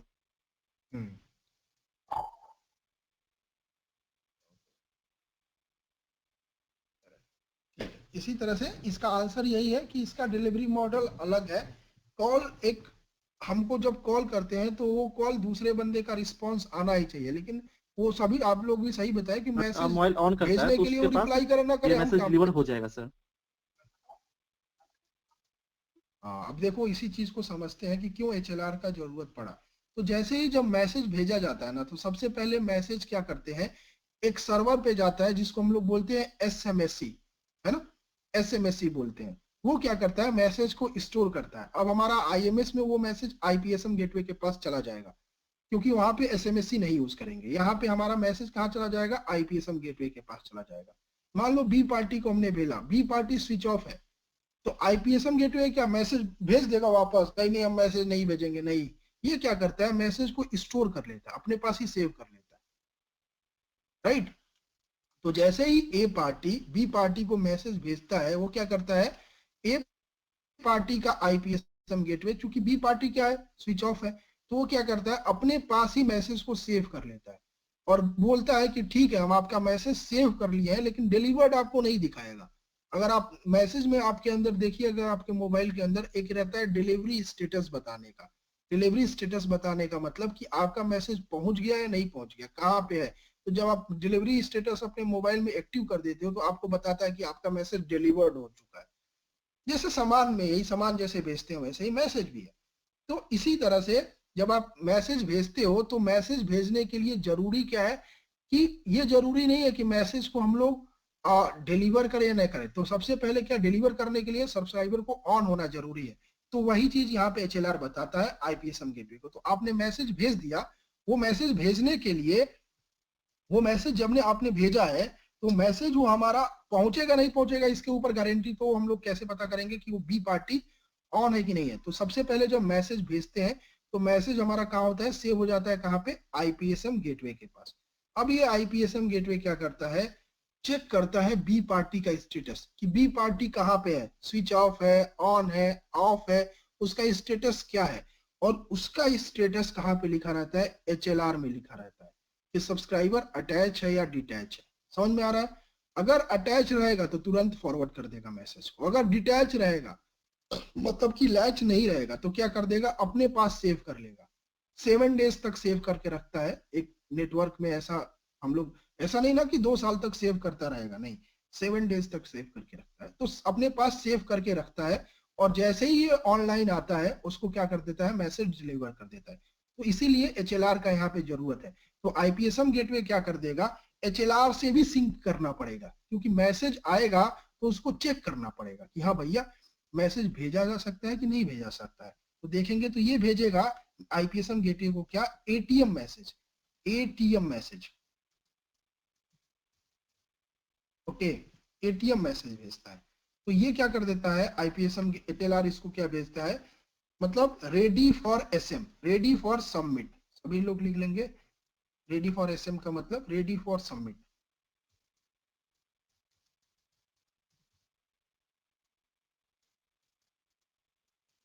ready for submit.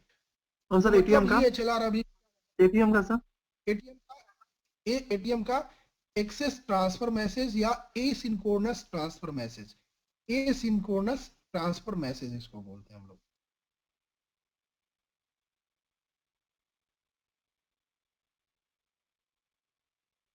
Okay, तो इसका कॉन्सेप्ट आपको समझ में आ गया कि क्यों HLR के पास जा रहा है।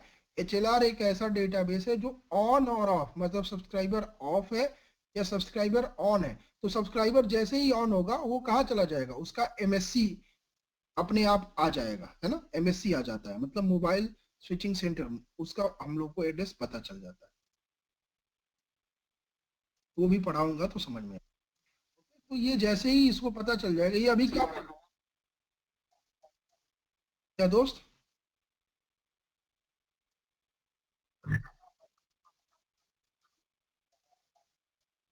तो इसीलिए तो हम लोग इसको लिख रहे हैं, अभी देखेंगे उसको। अभी हम लोग ये IMS वाला SMS पढ़ रहे हैं। IMS पे भी SMS पॉसिबल है, लेगेसी पे भी SMS, पहले SMS लेगेसी पे नहीं था, तो SMS अब लेगेसी वाला SMS भी हम लोग पढ़ेंगे। ये हम लोग IMS वाला लेके पढ़ रहे हैं, तो इसमें सारा सिप के थ्रू जाएगा और UDP पे ही आएगा, सारा सारा UDP पे ही आएगा। हम लोग सिप वाला पढ़ रहे हैं, IMS वाला पढ़ रहे हैं।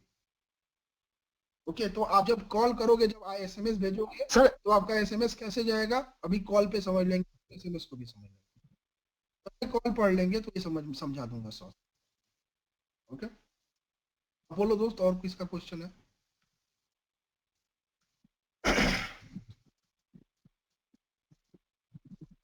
ये कौन पूछ रहा था, बोलो दोस्त, क्या पूछ रहे थे?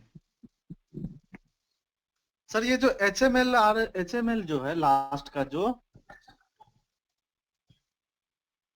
HML नहीं है दोस्त, HLR, जो हमारा लोकेशन जो, रजिस्टर। हाँ सॉरी HLR, हाँ सर HLR, वो हमारा 3G में और IMS में दोनों में क्या फर्क है सर? अगर 3G 2G में जो हमारा यूज हो रहा था उस वाला में और IMS वाला में। आपका आवाज दोस्त बहुत ब्रेक हो रहा है, आवाज साफ नहीं आ रहा, तो कोई और बंदा जिसको आवाज साफ आ रहा है बोल सकते हैं सर इसका ये क्वेश्चन? HLR जो है वो 3G आपने, नहीं सुनाई दे रहा इसका आवाज। सर मैं सर बता देता HLR हूँ। जो आप बता रहे थे 2G में भी यूज होता है सर। हम्म हम्म, सर वो बोल रहा है बोलो कि हाँ। जो 2G तो और सर वो 3G में जो 3G और HLR, 2G और IMS वाले में हाँ हाँ। दोनों में सर क्या फर्क आवाज है चला सर? जा रहा है बार बार, कोई दूसरा बंदा बोल दे यार उसका क्वेश्चन, आवाज चला जा रहा है उसका बीच से। सर वो पूछ रहा है कि जो 2G और 3G में HLR यूज करते थे ना सर, हम्म। उसमें और IMS वाले HLR में क्या डिफरेंस है, ये पूछ रहे हो? आईएमएस में दोस्त एचएलआर नहीं होता, आईएमएस में एचएसएस होता है। वही तो मैंने बताया ना कि हमारे पास 2G 3G में जब हम थे तो वहां पे हमारे पास क्या था कि जो डेटाबेस था उस समय हमारे पास कोई डेटाबेस आईएमएस के लिए नहीं था, लेकिन जब हम लोग डेटाबेस बना रहे थे तो एक नया टाइप का डेटाबेस का जरूरत पड़ा जो आईएमएस के लिए यूज होता है। तो उस समय हमने उसको एचएलआर नहीं बोला, बोले कि ना ना अब हम इसको एचएसएस बोलेंगे क्योंकि एक नया डेटाबेस ऐड कर रहे हैं। तो उसको हम लोग बोले एचएसएस जो 4G और आईएमएस के लिए यूज होता है। तो होम सब्सक्राइबर सर्वर क्या है, आईएमएस के डेटा को यूज करने के लिए अलग टाइप का कोई डिफरेंस नहीं है, सेम वो भी वही स्टोर करता है जो एचएलआर स्टोर करता था, लेकिन अब स्टोरेज हमने आईएमएस को अलग से ऐड कर दिया, इसीलिए हम उसको क्या बोलते हैं, एचएसएस बोलते हैं। ओके, आया समझ में? तो एचएलआर अभी भी 2G 3G डेटा को रखता है, जैसे ही 4G डेटा के बारे में बात करते हैं उसको बोल देते हैं एचएसएस।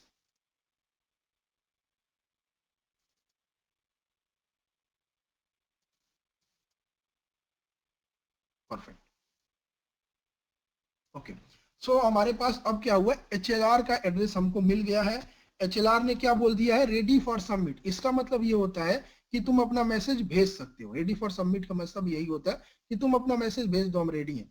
अब क्या करेगा ये क्या करेगा, ये ना अब एचएलआर को एचएसएस को बता देगा कि देखो हमको एचएसएस ये बताया है, एचएसएस हमको ये बताया है। तो ये क्या बोल देगा, प्रोफाइल अपडेट रिक्वेस्ट, PUR भेज देगा, PUR, प्रोफाइल अपडेट रिक्वेस्ट। और ये क्या भेज देगा इसको, प्रोफाइल अपडेट आंसर। बोलेगा कि ये हमारा एचएलआर वाला एड्रेस भी सेव कर लीजिए आप, एचएसएस को भेजिएगा।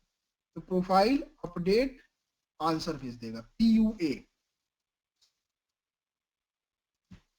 ठीक है, और रजिस्ट्रेशन हमारा कंप्लीट हो जाएगा।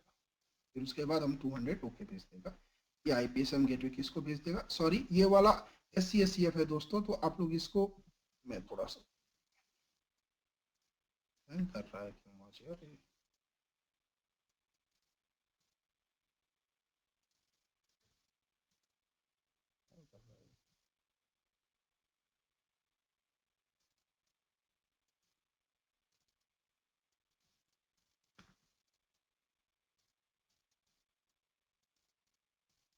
ओके।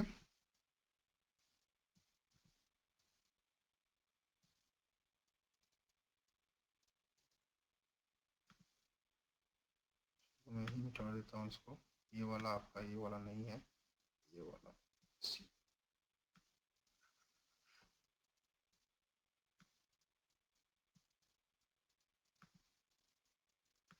ये वाला हमारा IPSM गेटवे है। IPSM गेटवे ये वाला हमारा HSS है। तो ये वाला HSS के पास जाएगा और ये HSS से यहाँ से आएगा PUA। फिर यहाँ पे हमारा इसको रजिस्ट्रेशन कंप्लीट। तो ये हमारा profile update request, profile update answer, और फाइनली 200 हो गया, रजिस्ट्रेशन कंप्लीट। रजिस्ट्रेशन कंप्लीट हो गया दोस्तों। यही है हमारा थर्ड पार्टी रजिस्ट्रेशन और नॉर्मल रजिस्ट्रेशन। ओके, तो जितना मैंने बताया है, अगर आप लोग अपने दिमाग में इतनी बातों को बैठा लेते हो और सही से बता देते हो तो आप लोगों का काम हो जाएगा। रजिस्ट्रेशन में कोई फिर आपको कोई ऐसा नहीं है कि कोई कुछ उल्टा पुल्टा पूछ ले, और इससे ज्यादा नहीं है।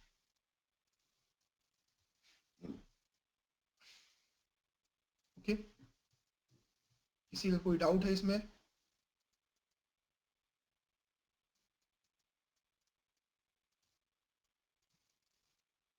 किसी का भी कोई डाउट है तो पूछ सकता है, पहले बना लो इसको।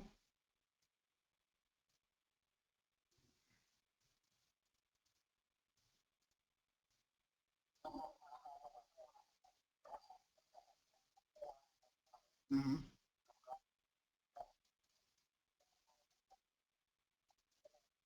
वही मैं बोला ना, अभी मैं दिखाता हूँ ना, इधर वायर सार किसी ने ओपन किया ना, वायर सार में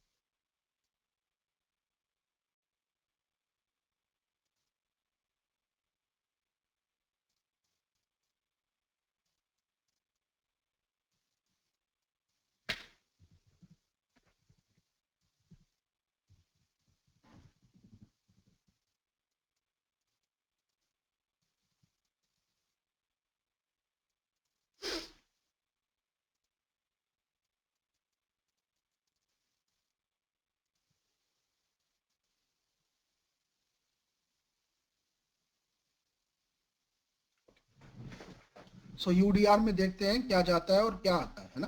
तो यूडीआर में देखिए सबसे पहले आपका यूजर नेम में आपका क्या है, IMSI है ना, IMSI देखो यहाँ पे। और एक चीज और लिख लेना दोस्त, यहाँ पे डेटा रेफरेंस समझ लेना, ये SRVCC के लिए यूज होगा, अभी नहीं यूज होगा, इसलिए मैंने इसको स्किप कर दिया है। मैं अभी बताऊंगा तो आप लोग कंफ्यूज हो जाओगे, इसलिए मैंने इसको अभी हटा दिया है। STSNR है ना, session transfer number for SRVCC, इसको हम लोग बाद में समझेंगे जब हमारा SRVCC कॉल पढ़ेंगे, इसलिए मैंने अभी इसको स्किप कर दिया है। ये डेटा रेफरेंस में जाता है SRVCC के लिए, उसको हम लोग बाद में देखेंगे, क्योंकि अभी देखेंगे तो प्रॉब्लम हो जाएगा, आपको समझ में नहीं आएगा। ओके, तो यहाँ पे देखो यूजर डेटा रिक्वेस्ट, UDR में हमारा क्या जाता है, IMSI, यूजर नेम में हमारा IMSI और डेटा रेफरेंस, और बाकी सारा देखो आपका सेम है, कुछ भी अंतर नहीं है। सेशन आईडी हमेशा जाएगा, मैंडेटरी ABP है, ओरिजिन रियल मैंडेटरी ABP है, ओरिजिन होस्ट मैंडेटरी ABP है, लेकिन डेस्टिनेशन रियल मैंडेटरी ABP है, लेकिन डेस्टिनेशन होस्ट मैंडेटरी ABP नहीं है, याद रखना।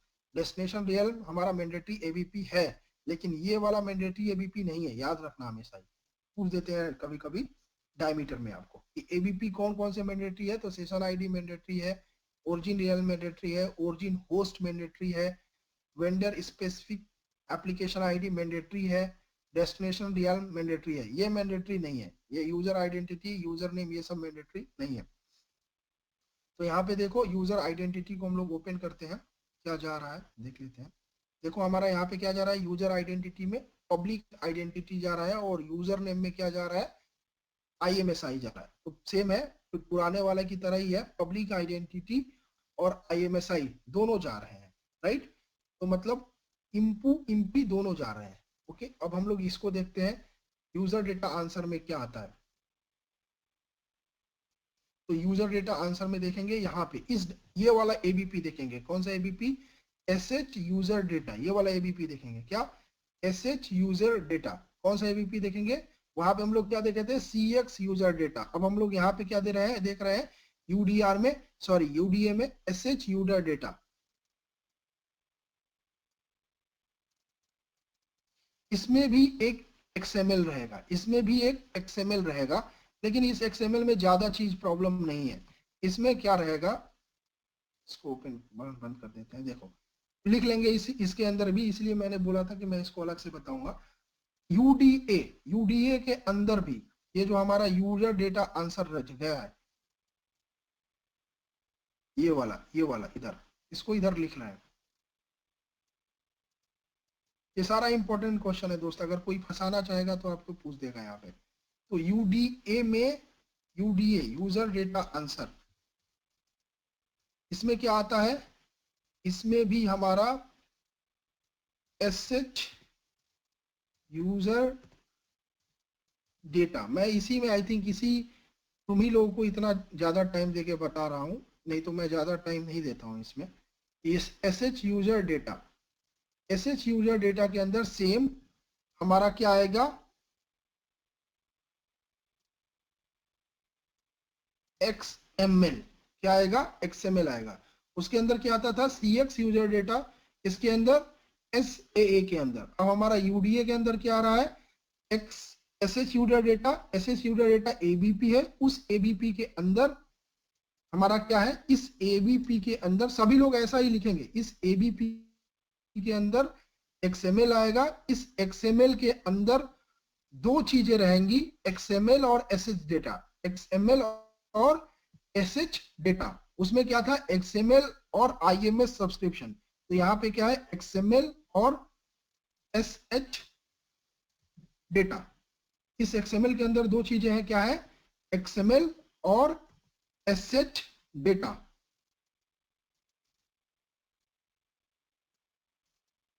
इस XML में फिर से देखिए, वर्जन और इनकोडिंग सेम है, कोई डिफरेंस नहीं है।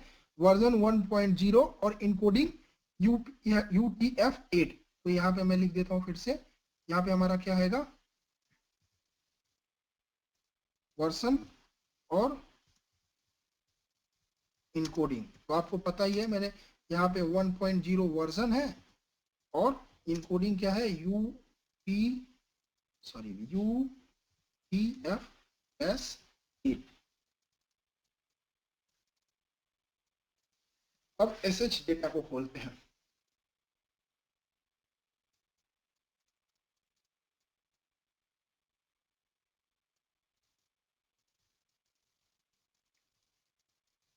एसएच डेटा के अंदर हमारा क्या रहेगा, रिपोजिटरी डेटा। एसएच डेटा के अंदर सबसे पहला हमारा है क्या, रिपोजिटरी,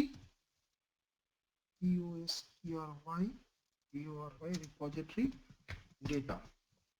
इस रिपोजिटरी डेटा के अंदर इसको आप खोलेंगे, रिपोजिटरी डेटा इसको खोलेंगे, रिपोजिटरी डेटा। ये यहाँ पे देखो बंद हो गया, रिपोजिटरी डेटा ही है, खुला और बंद हुआ, ऐसे देखते हैं, खुला और बंद हुआ है ना।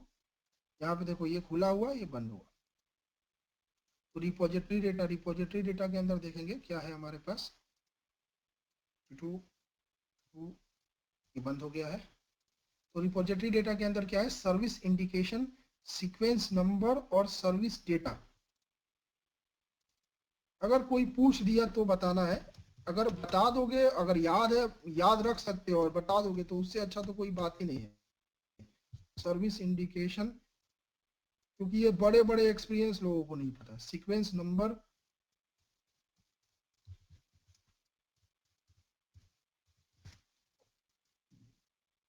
और सर्विस डेटा।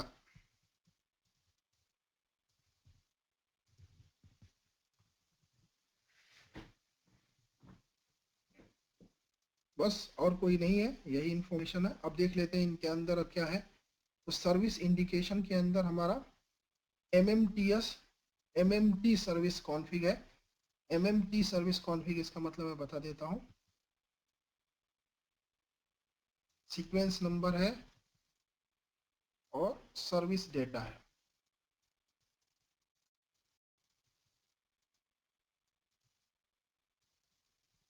अब इसके अंदर क्या है यहाँ पे समझा देता हूँ आप लोगों को।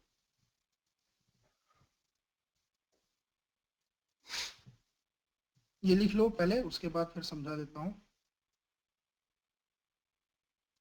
ये तीनों लिख लिया। अब यहाँ पे देखेंगे सर्विस इंडिकेशन में हमारे पास क्या रहेगा दोस्त, सर्विस इंडिकेशन में कि हमारा कौन सा एप्लीकेशन सर्वर का कॉन्फ़िग है। तो MMT सर्विस कॉन्फ़िग, यहाँ पे MMTEL है। तो इसी तरह से अगर नोकिया, यहाँ पे अगर हुआवे का लिखेंगे तो ऐसे लिखेंगे ATS सर्विस कॉन्फ़िग। इसी तरह से अगर एरिक्सन का लिखेंगे तो ऐसे लिखेंगे MMT MTS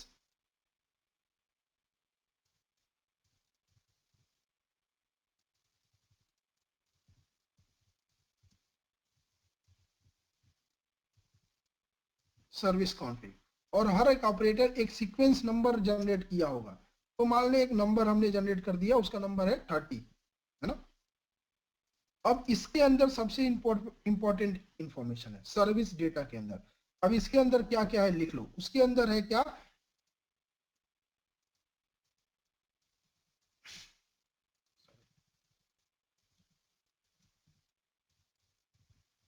इसके अंदर है टास्क का पूरा कॉन्फ़िगरेशन। पूरा कॉन्फ़िगरेशन मतलब कि हमारा नो रिप्लाई कब जाएगा, बारिंग क्या है, ये सारा इंफॉर्मेशन यहाँ पे लिखा रहता है। बारिंग क्या है, ये सारा इंफॉर्मेशन, कॉल फॉरवर्डिंग है, ये सारा चीज रहेगा यहाँ पे। कॉल, ये सारा इंफॉर्मेशन यहाँ पे रहेगा। टास्क का कॉन्फ़िगरेशन तो दिखा देता हूँ, यहाँ पे देखो सारा चीज लिखा हुआ है। यहाँ पे देखो कम्युनिकेशन डाइवर्जन, कम्युनिकेशन डाइवर्जन एक सर्विस है, सप्लीमेंट्री सर्विस है। तो यहाँ पे देखो ट्रू है, नो रिप्लाई 20 सेकेंड के बाद नो रिप्लाई आ जाएगा। कॉल फॉरवर्डिंग CFU है, सारा information. Call forwarding, call forwarding busy को CFD बोलते हैं। Call forwarding unconditional CFU, CFNRC not responding. Forward का है, किसको फॉरवर्ड किया जाएगा। तो ये सारा आपको यहाँ पे सारा इंफॉर्मेशन मिल जाए। ओके, तो यहाँ पे आपको ये 3 इंफॉर्मेशन याद रखना है। ओके, तो सेम याद रहेगा। यूडीए में क्या आएगा? यूडीए में एसएच यूजर डेटा एबीपी के अंदर एक्सएमएल, एक्सएमएल के अंदर एक्सएमएल वर्जन, एक्सएमएल वर्जन में हमारा क्या रहेगा? वर्जन और encoding. SH data, SH data के अंदर रिपोजिटरी डेटा, रिपोजिटरी डेटा के अंदर सर्विस इंडिकेशन, सीक्वेंस नंबर और सर्विस डेटा। सर्विस इंडिकेशन का मतलब कि क्या है, तो उसमें कॉन्फ़िग है, सीक्वेंस नंबर किस सीक्वेंस पे है, तो 30 सीक्वेंस पे है, और सर्विस डेटा मतलब उसका पूरा कॉन्फ़िगरेशन, तो टास्क का पूरा कॉन्फ़िगरेशन, बारिंग, फॉरवर्डिंग, रिप्लाई, ये सारा इंफॉर्मेशन सर्विस डेटा में रहेगा। ओके, क्लियर हो गया एक इंफॉर्मेशन। दूसरा देखते हैं एसएनआर एसए में क्या रहेगा। यहाँ पे हमारे पास प्रोफाइल अपडेट रिक्वेस्ट ही है, यहाँ पे सर्विस सर्वर असाइनमेंट रिक्वेस्ट है यहाँ पे। ओके, इसमें नहीं है।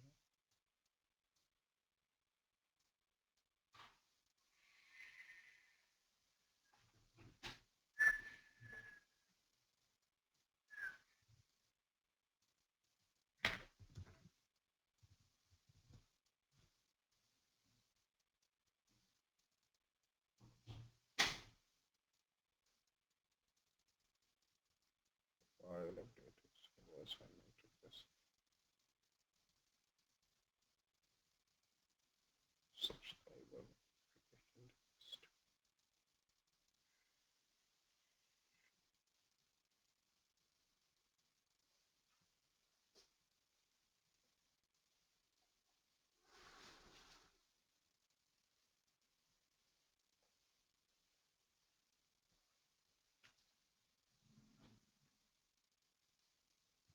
इसमें डालो तो नहीं आ रहा। इसमें नहीं।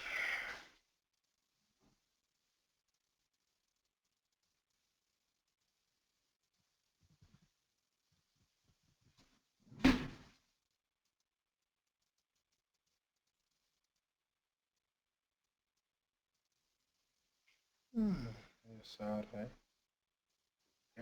ओके दोस्तों, ये दो नहीं मेरे को मिल रहा है अभी ट्रेस में, तो मैं कल इसको दिखा दूंगा, ठीक है? कल वाले क्लास में हम लोग लेंगे, तो कल हम लोग देख लेंगे। ओके, सब्सक्राइबर नोटिफिकेशन रिक्वेस्ट और सब्सक्राइबर नोटिफिकेशन आंसर और प्रोफाइल अपडेट रिक्वेस्ट। ओके, यही बच गया है, इसको मैं कल दिखा दूंगा। ओके, ये वाले एसएनआर एसएनए, इसका ट्रेस मेरे को अभी नहीं मिल रहा है, तो इसको मैं कल आपको दिखा दूंगा। कोई डाउट? यूडीए में किसी को कोई डाउट है? रजिस्ट्रेशन में पार्ट में किसी को कोई डाउट?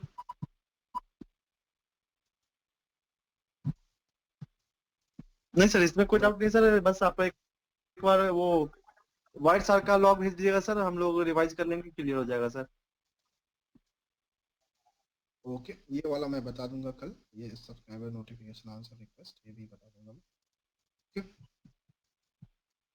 और सर ये आईएफसी क्या होता है? इनिशियल फिल्टर क्राइटेरिया, यही जो हम लोग यहाँ पे टास्क में डिवाइड कर रहे हैं ना, ये शेयर आईएफसी। आईएफसी का हम लिख लो इनिशियल फिल्टर क्राइटेरिया, वही जो नंबर आ रहा है ना, उसी को हम लोग इनिशियल फिल्टर क्राइटेरिया बोलते हैं। लिख लो आईएफसी इज इनिशियल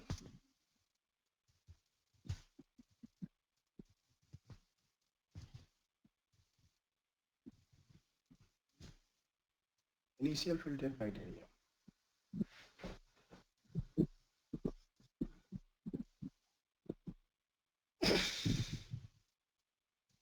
किसी को कोई भी सर इसमें क्वेश्चन था सर, पूछोगे? हाउ SCHF सर will इसमें get the एक और actual क्वेश्चन था सर। IFC? एक मिनट, एक ही आदमी बोले। हाँ, पहला जो क्वेश्चन था वो पूछो। How SCSCF will get the XML file using IFC?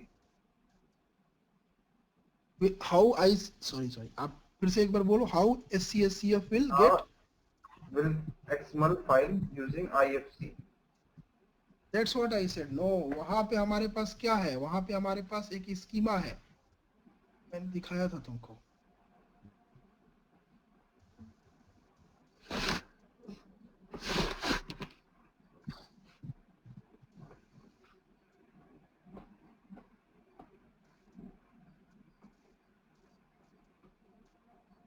यही मैसेज पूछ रहे हो तुम, server assignment request, server assignment answer, यही पूछ रहे हो ना तुम, राइट? अब यहाँ पे तुम्हारा क्वेश्चन का आंसर ये है, क्या कहाँ पे मिलता है हमारा CX यूजर आईडी, कैसे मिलता है तुम्हारा क्वेश्चन है। ये स्कीमा हम लोग यूज करते हैं, ये वाला http://www.w3, ये जो स्कीमा है ये इसको प्रोवाइड कराता है क्या, IFC। ये जो स्कीमा है XMLNS, ये जो वेव लिंक है, ये वेव लिंक इसको प्रोवाइड करा देती है क्या हमको, जो हमको फाइल मिलना चाहिए IFC से, वो फाइल हम लोग डाउनलोड कर लेते हैं इस स्कीमा के थ्रू। www.w3.org/2001, ये कॉल करता है, कौन कॉल करता है, HSS इसको इस ये दे देता है और वहां से SCSCF इस स्कीमा के थ्रू डाउनलोड कर लेता है ये इंफॉर्मेशन CX यूजर डेटा।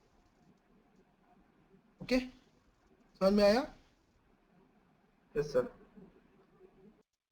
तो ये जो हमारा स्कीमा है लिख सकते हो http:// ये इसको वेब लिंक ये दे देगा कि यहाँ से आप डाउनलोड कर लीजिए, तो SCSCF यहाँ से डाउनलोड कर लिया और देखो बता भी रहा है क्या है कि नो इस हमारा लोकेशन कहाँ क्या है, CX डेटा टाइप SXT, तो यहाँ से आप हमारा पूरा डेटा डाउनलोड कर सकते हैं।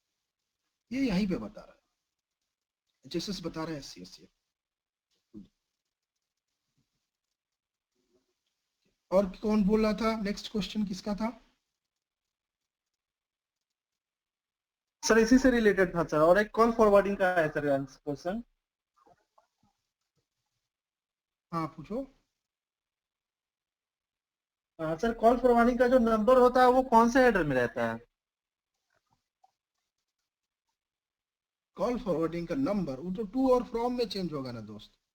कॉल फॉरवर्डिंग जब देखेंगे तो वो तो टू और फ्रॉम में चेंज होगा ना, तुम्हारा टू और फ्रॉम चेंज हो जाएगा। तो मान लो तुम कॉल फॉरवर्डिंग कर रहे हो तो सबसे पहले तुमको 181 आएगा, your call is being forwarded, है ना?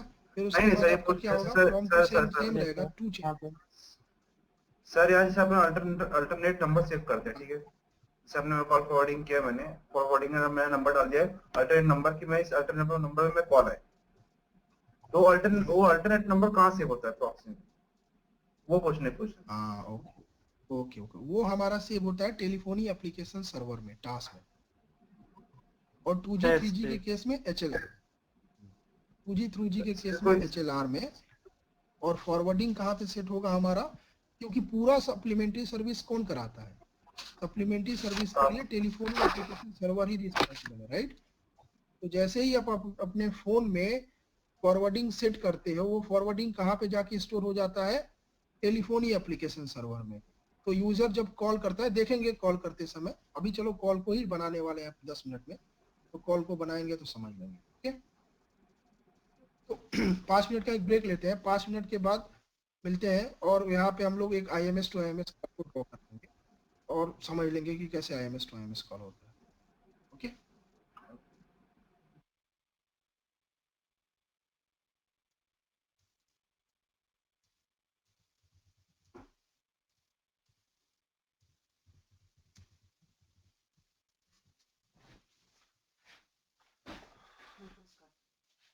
ब्रेकफास्ट खाना खाने का टाइम है तो कुछ ही